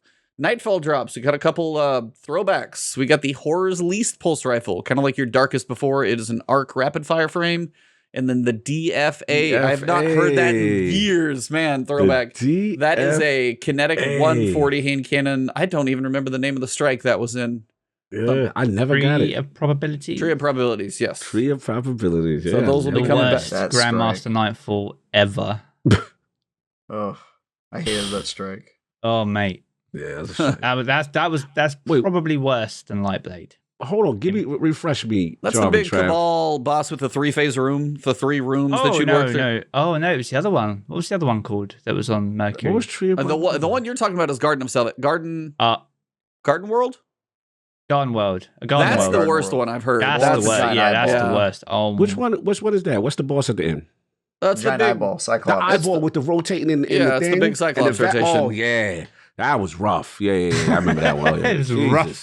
That one. I remember people would sit up in that one little nook and just sit there and plink away for forever, just to try and like hope to not die. And you'd have 2 people dead on the floor somewhere, and the guy just hoping to get shots off somewhere. Yeah, Garden World, Void Burn still gives you. Yeah, it's just awful. Yeah, Back is right. But Tree of Probabilities, it's the one with the Cabal where you kind of like do the little sparrow piece through, and the 3 phases for the boss room. Yes. So that's where that one came from. Vex. Yeah. Yep. And then Trials is going to have a sidearm called Forgiveness. And then the Burden of Guilt, also another fusion rifle. Messenger and Shire's Wrath will be leaving the Season 17 pools. So if you want those, get those now. Now is your time to make sure you guys get those. And then also Palindrome's leaving as well. Palindrome's leaving. Yeah, Pally's leaving. Yeah. And then also for like your standard playlist weapons like Crisis Inverted, which I don't think anybody likes, Herald C auto rifle from Gambit, the Vanguard shotgun Fortissimo, which just kind of got its special little perk nerfed. That's the stuff. So you got a few weeks left before we basically get into, full speed season 17. What I wanted to ask you guys is, I know Guardian Games is coming. That'll have some fun for a little bit. This season was about 4 weeks long. For Season of the Risen, and then we've had a little downtime, and then it was like more difficult stuff. Where do you guys feel Destiny is in a state when a lot of the developers have been like, yo, Bungie, and next season they've been talking about the narrative, and they're really excited about what's coming for the narrative. That's 4 weeks, that goes. You got a break before Grandmasters, but if you don't love hard content, especially, some do, some don't, where do you guys feel is that when Destiny is now post-season, if the seasons are going to stay these 4 weeks? So you go through the 4 weeks, which, we've had talks of maybe the shorter season's good, so the activities don't get repetitive. Yeah, it's like you only do it 4 weeks, and then, feels like it's not overstayed its welcome. Where do you guys think, because this was a question from earlier, but where do you guys think Destiny is in a state? Is it in a state where, I don't know, anybody want to take it? I just wanted to see these in-between moments of like, where are you at in week 6, week 8, week 10 before we get the new season? Where do you feel Destiny's at in those states? Not like brand new season, but late season. Yeah, I mean, I think I've spoken a lot on how I love it.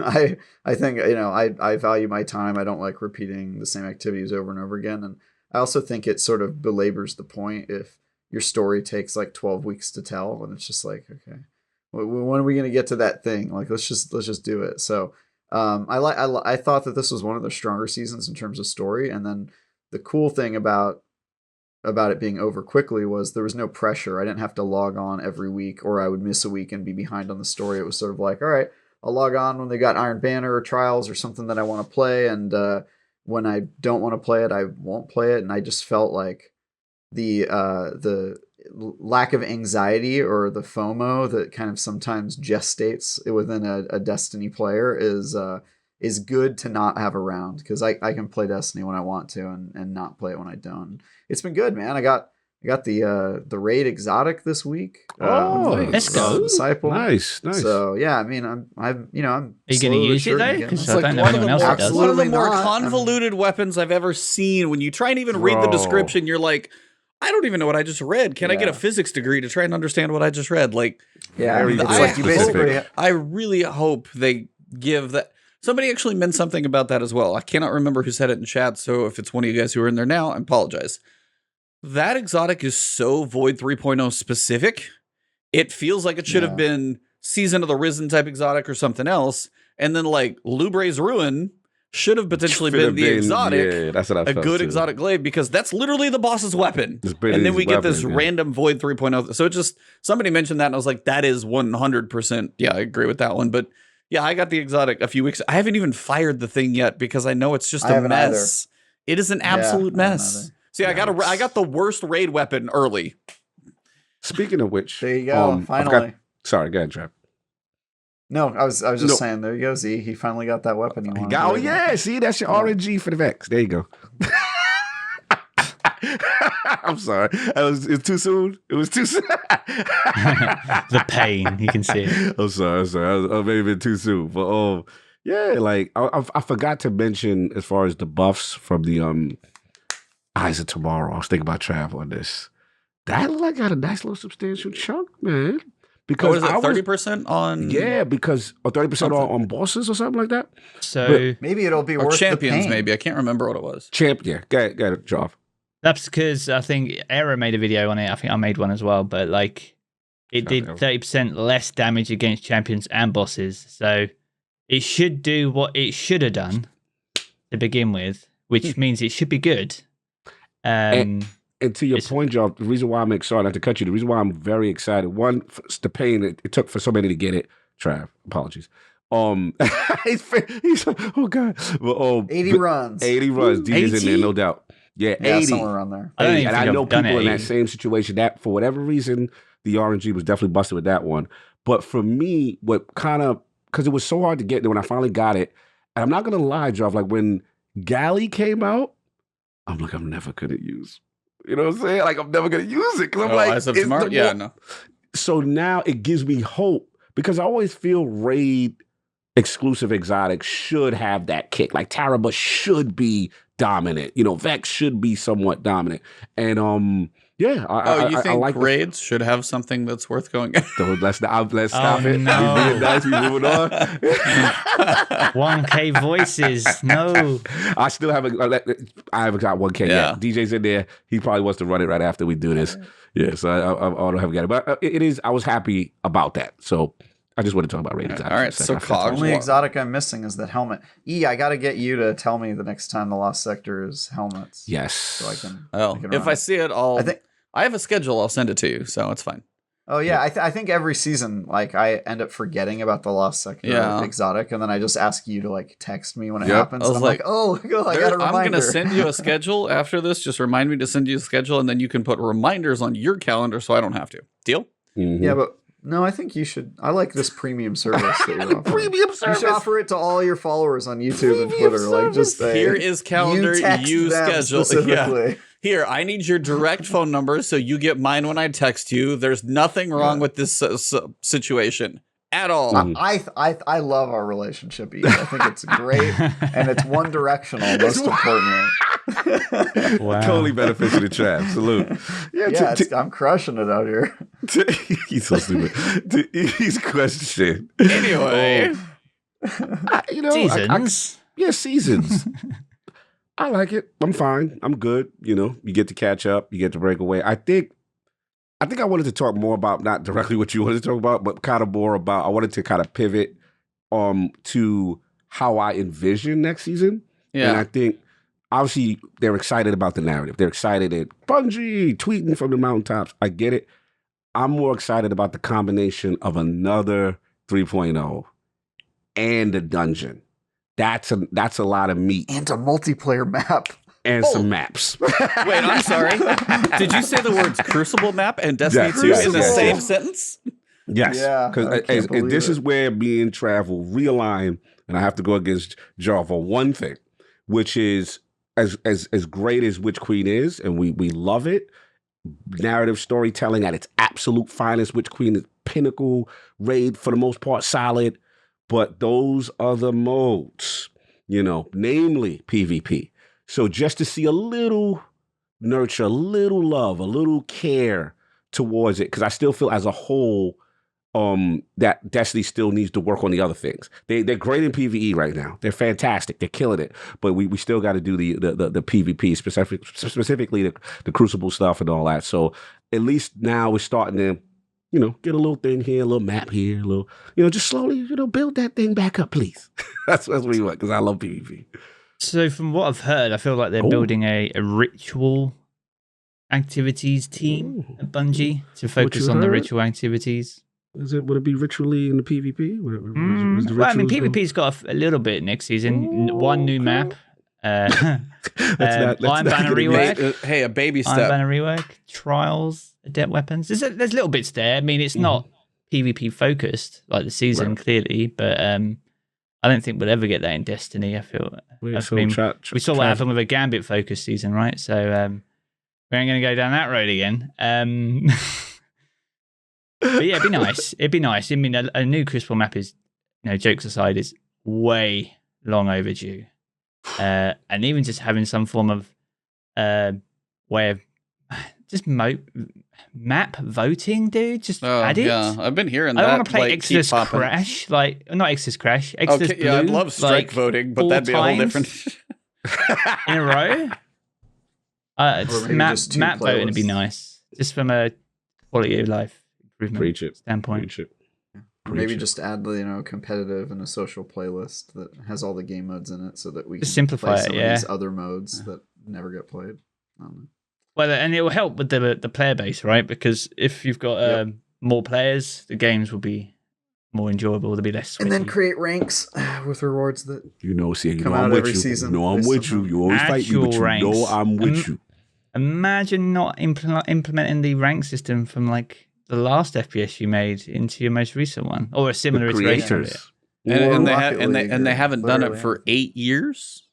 Mm. Yeah. Yeah, it's a big opportunity, I would say that at this point, but it's nice to see some little additions for season 17 for Crucible at least. It'd be interesting to see how they, like you said, with the Solar 3.0, there's going to be a bit of mess. But, so it I adds can't to the wait chaos. for like sunspots and a throwing hammer and just absolute chaos. And I'm Standing in gonna. sunspots behind a void barricade with an overshield. I can't think of anything better, bro. Yeah, it'd be so much fun. 3 Joe, quick Titans question. going. Go ahead. I had a quick question for John. Sorry. Do you think like how they did with Void 3.0, where they kind of made us lean into also utilizing it in conjunction with Void elemental weapons? Do you think they will do the same and like we will be pulling out a lot of these solar weapons, energy slots to synergize in conjunction with an artifact, or you think they may not? It just may just be the actual subclass rework and that's it. I think they'll lean into it because I think every subclass deserves its moment in the sun. Like, no pun intended. But like, Nailed it. It's this moment to shine, right? So once you get all three at 3.0, then I think you'll create a bit more of a balance, and they could probably lean into them generally. But yeah, I feel like it makes sense to focus on it in some way. So if you haven't got good solar weapons now, you got a couple of weeks to get them.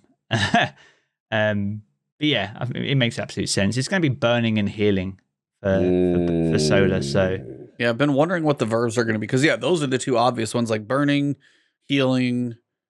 But I mean, they did like volatile, suppress. They did so many more than I thought for void. I can't ever seem to come up with 6 that all make sense for solar yet. I can't quite get there.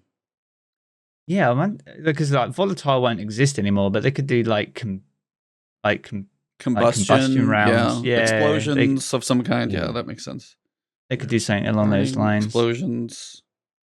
But then you can, but like this season, we're taking Void 3.0 and overlapping that with Elemental Wells. Like this is what I was talking about earlier with like, all mine cells could actually be triggering off multiple explosions, and you can just create a chain reaction of just solar also carnage. Heals, right?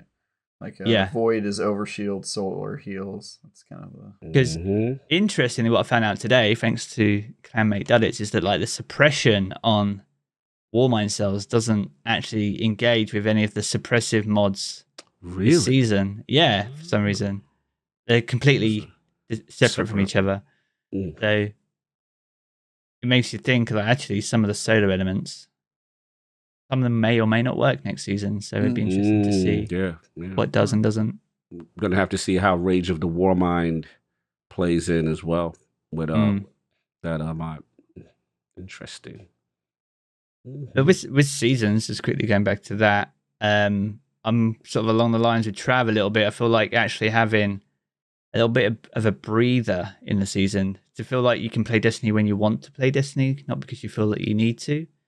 And it's a bit of a balance because like you take a season like Season of the Lost, which was 6 months long, and it felt quite disjointed. Whilst it was like 12 weeks to tell the story, it was like 3 months before we got the conclusion, and that just felt bad because if you join, whilst it gives a lot of people time to catch up, if you don't even have to engage with the game regularly, you'll notice the downtime in between. And they did a fairly good job to try people to engage, but narratively, it sort of came to a standstill. I felt 4 weeks was a bit short for a story, but then Witch Queen was the main story. And if history repeats itself, the second season of any given major expansion tends to be the standout. You just look at Black Armory, Dawn, Season of Dawn, Chosen. They're some of the best seasons we've seen, not just story wise, but just what they offered to the game overall. So that might be part of why they're so excited. Season's generally about 15 weeks long though, so I feel like as long as the story's probably not more than half of that, it gives us more than enough time to enjoy and engage with the rest of what the season's got to offer without feeling like we're FOMO'd out, which is something Luke Smith has often spoke about previously when he was game director about trying to avoid. So yeah, I think like this season was the best it could be without trying to take the spotlight off Witch Queen. Mhm. Like the story beat was strong. Yeah, I like yeah. that. Yeah, big time. Really strong for like 4 weeks. Like that little room in the helm It was going down. for like one cutscene, but if the cutscene was yeah. worth it. Oh yeah, and I liked the banter in Psyops. I like Yeah. what was going on, Keitel and what you call a Saladin and the Crow thing. Like it's still, and then even afterwards, now you get kind of a little different post dialogue after the events of what has happened with Saladin, which I like. So it's good character development. So yeah, I agree. Yeah, I mean, I'm with all of you guys. It's been nice. I mean, Elden Ring, I didn't get to start that until the season kind of wrapped. But as soon as that wraps, I'm like, okay, I can kind of put a pin in this. More of my time can be put into something else while I still do, put up the YouTube videos and stuff like that. It is so nice to have that balance because I think I've said it before. That's what keeps my relationship with Destiny healthy is my ability to step away and play other things. Now, thankfully, these are things I get to choose to play as opposed to Travis, who has to review bad things.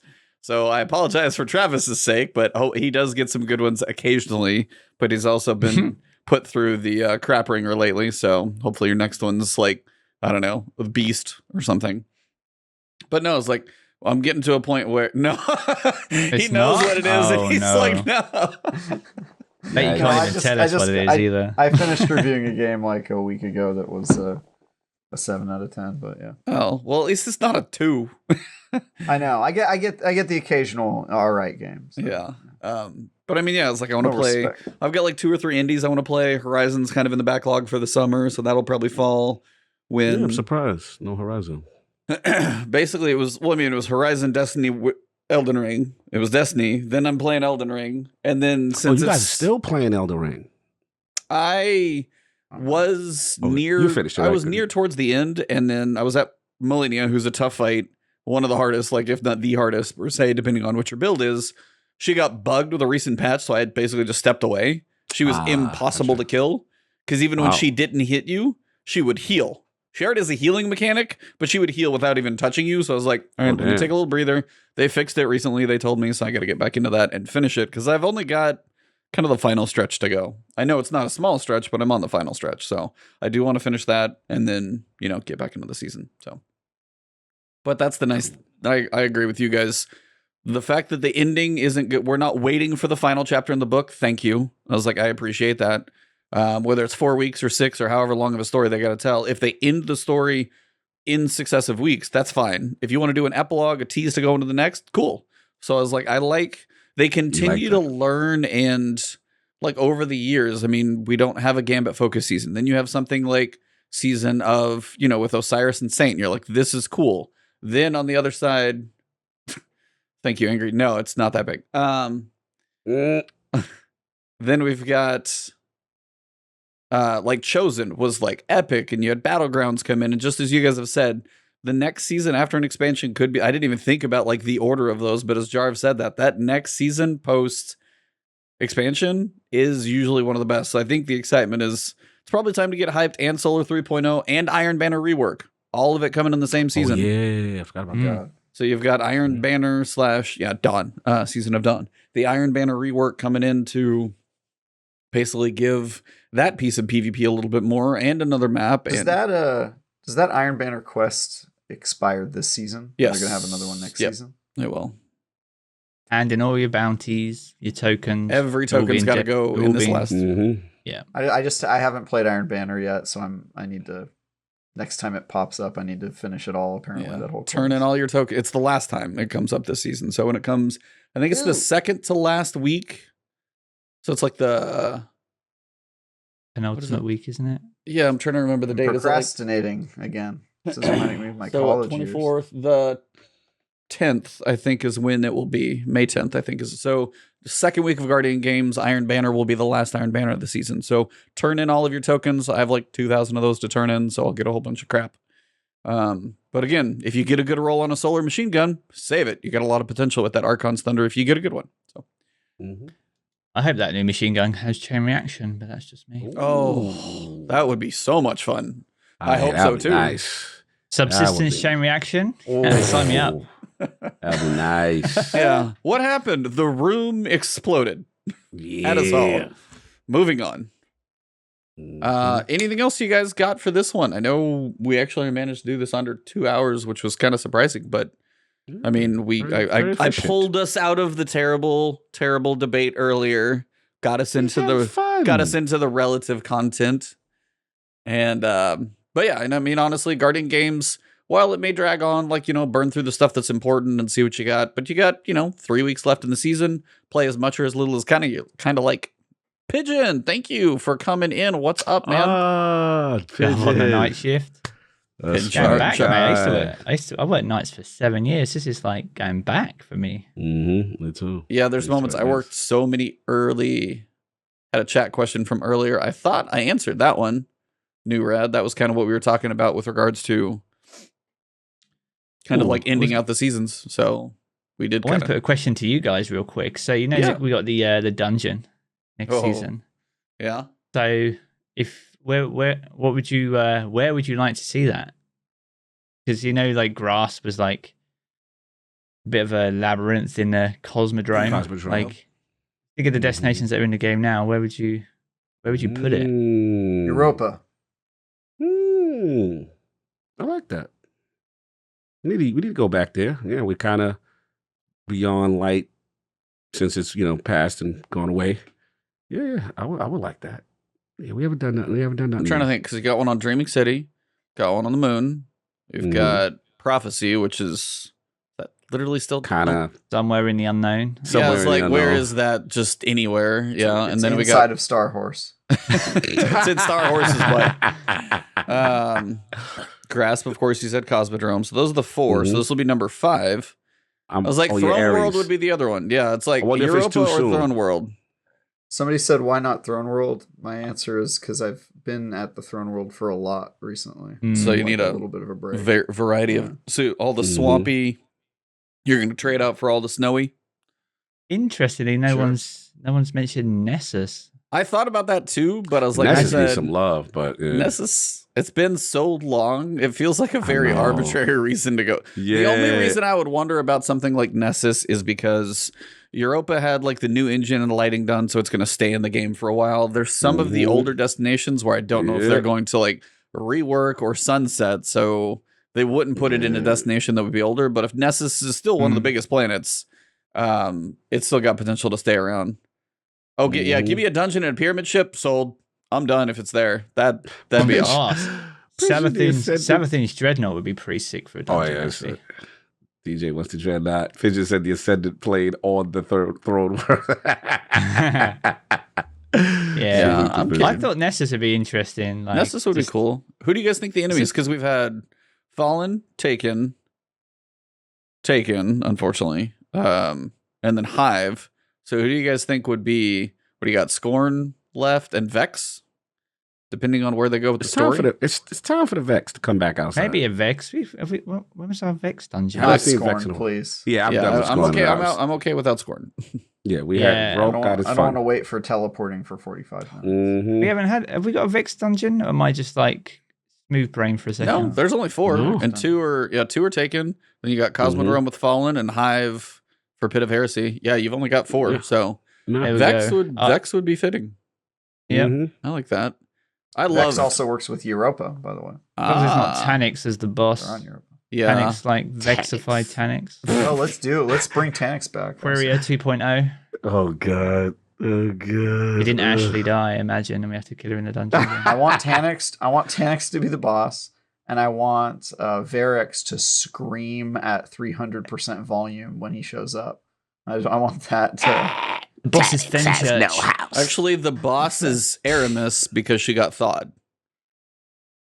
Oh, there you go. That was a rumor as well, actually, wasn't it, for next season? Unthaw the thought. That's what I said. Aramis, do it. Aramis gets unthawed next season. That was a rumor. Yeah. That'd be... I thought about... Yeah, I'd be surprised they did it. The new solar...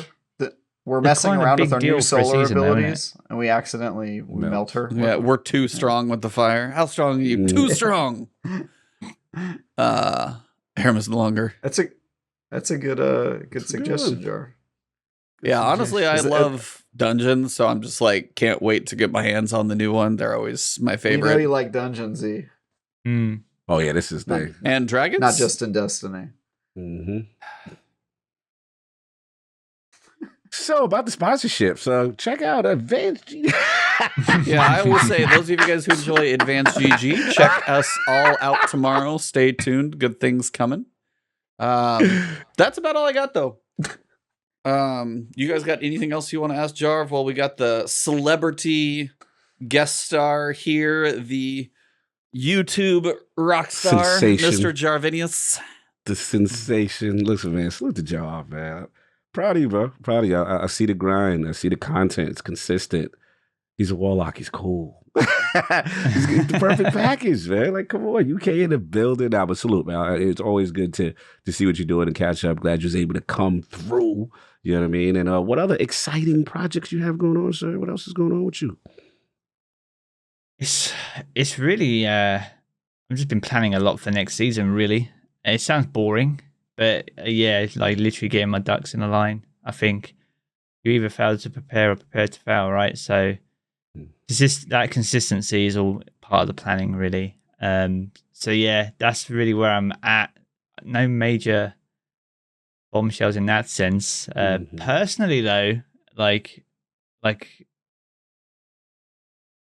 it's all the success that we've had over the last 2 or 3 years has like put us in a position to actually be able to finally get someone that we can actually call our own, actually buy our own place, hopefully That's in awesome. the next year or so. That's awesome. Like, so it's mad because like you work a 9 till 5 and you're in a bit of a rat race and you live, you know, it feels like you're living to paycheck. It's quite wild. And then it's like, oh, never, you know, you can never really put that money to one side to actually make that step. But yeah, this has put me in a completely unique position that I'm immensely grateful for, and potentially, yeah, you know, a major life-changing event could occur as a result. So, yeah, like personally, that's where I'm at, and that's where like the headspace is at. My work standpoint is about being consistent to make that a reality, I guess. And it just goes to show, if you put your mind to anything and you work hard at it, if you're good at something, and you enjoy doing it, then you tend to get into a position to try and get rewarded for it, and never, just put 100% What if you're not in. good at anything? Well, if you're not good at it, everyone's good at something. They just don't know it yet. No, I've tried it all. No skills. You're better at the Crucible than I am, so that's a fact for sure. There you go. Maybe. There you go. Congrats, man. Good stuff, man. Love to see it. Love to see it. Well, as we wrap up, Jarv, this is your time to tell people who made it to the end of the episode. I really need to start doing this in the beginning. I saw that on another podcast where I'm like, hey, in the beginning, where to find you, like your quick intro drop right there at the beginning. Where can people find you? What can they expect from you? I said half of it in the intro, but tell them what to expect from you. I know it, but they may not. So the floor is yours, sir. You can expect This Week in Destiny every week, because Destiny resets every week, so that's always fun. So you can get to know what you need to know before you need to know it, which is always great. So that's an absolute given, and obviously the weekly resets is an absolute must as well. So consistent cadence of content is what you can expect from me, and there's no nice alliteration there. Stop that.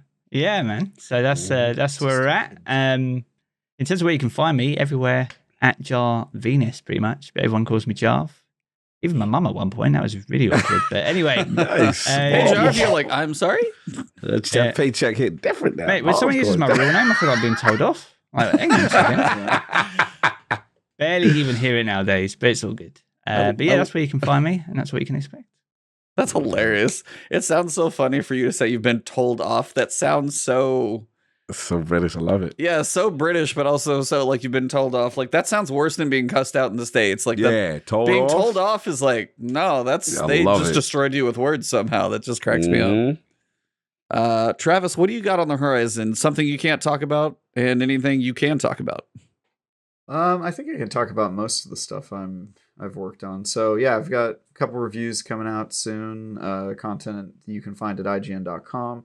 My latest review, I think, I feel like I played this game like a month ago, but the next review I have that's going live is of Trek to Young, which is like a samurai type game. That's going live on May 5th, which still is like super far away. Yeah, God, dude, I played that game so long ago.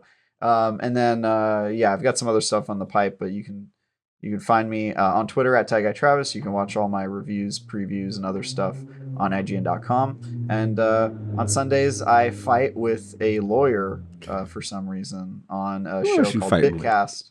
Yeah.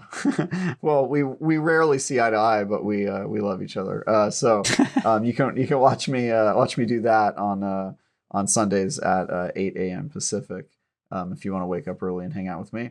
And yeah, that's it.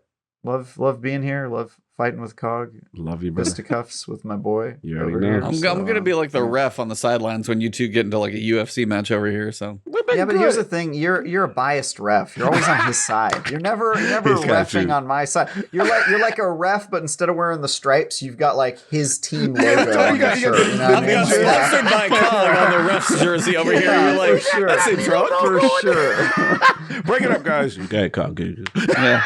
Get that extra hit in. I'll let it slide. Go ahead. Hands him some brass knuckles.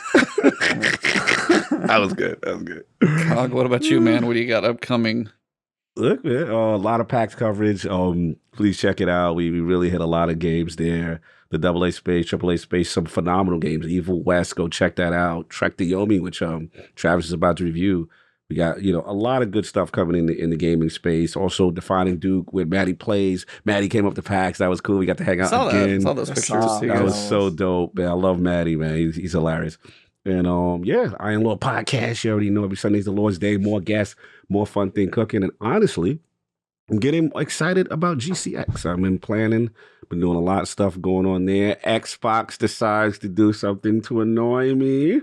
So I'm going to have to pivot because the tickets were already purchased and flights already made. So, I mean, you could just record there, right? Yeah. I'm probably going to do E3 work for IGN from the hotel room. From the hotel room, yeah. I need to do it together. We might need to work together, all of us, like literally. And if we could get a conference room or something, that'd be dope.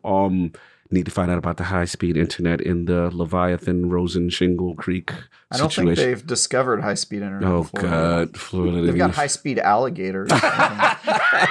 McDonald's Wi-Fi is. Let's go. You guys are going to be going to Starbucks for your meeting. Wi-Fi, is that new strain of meth? So disrespectful. Hey, with the stuff, Florida earned some of that recently. It's fine. Yeah, messy, but look, I'm excited. I'm excited for that, and man, it's good to be back. Like I really missed it because when I came back and I read the notes, I'm like, I missed all of this juicy TWAB, and you know how I get with sandbox patches and all that stuff. So it's good to be back, and of course, Jarv in the building. What is going on with you? Well, it sounds like I'm going to be able to finish Elden Ring, so I got to do that in the off time.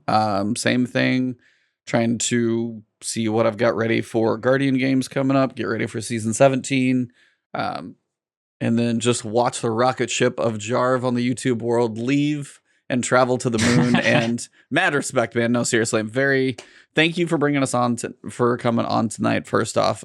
But honestly, like, your hard work and your success is awesome to watch, and I'm very, very happy to see that because you've kicked a bunch of butt and you've like had your head down grinding, and it's working. So happy for the success and happy to see those life-changing events coming your way because you've earned it.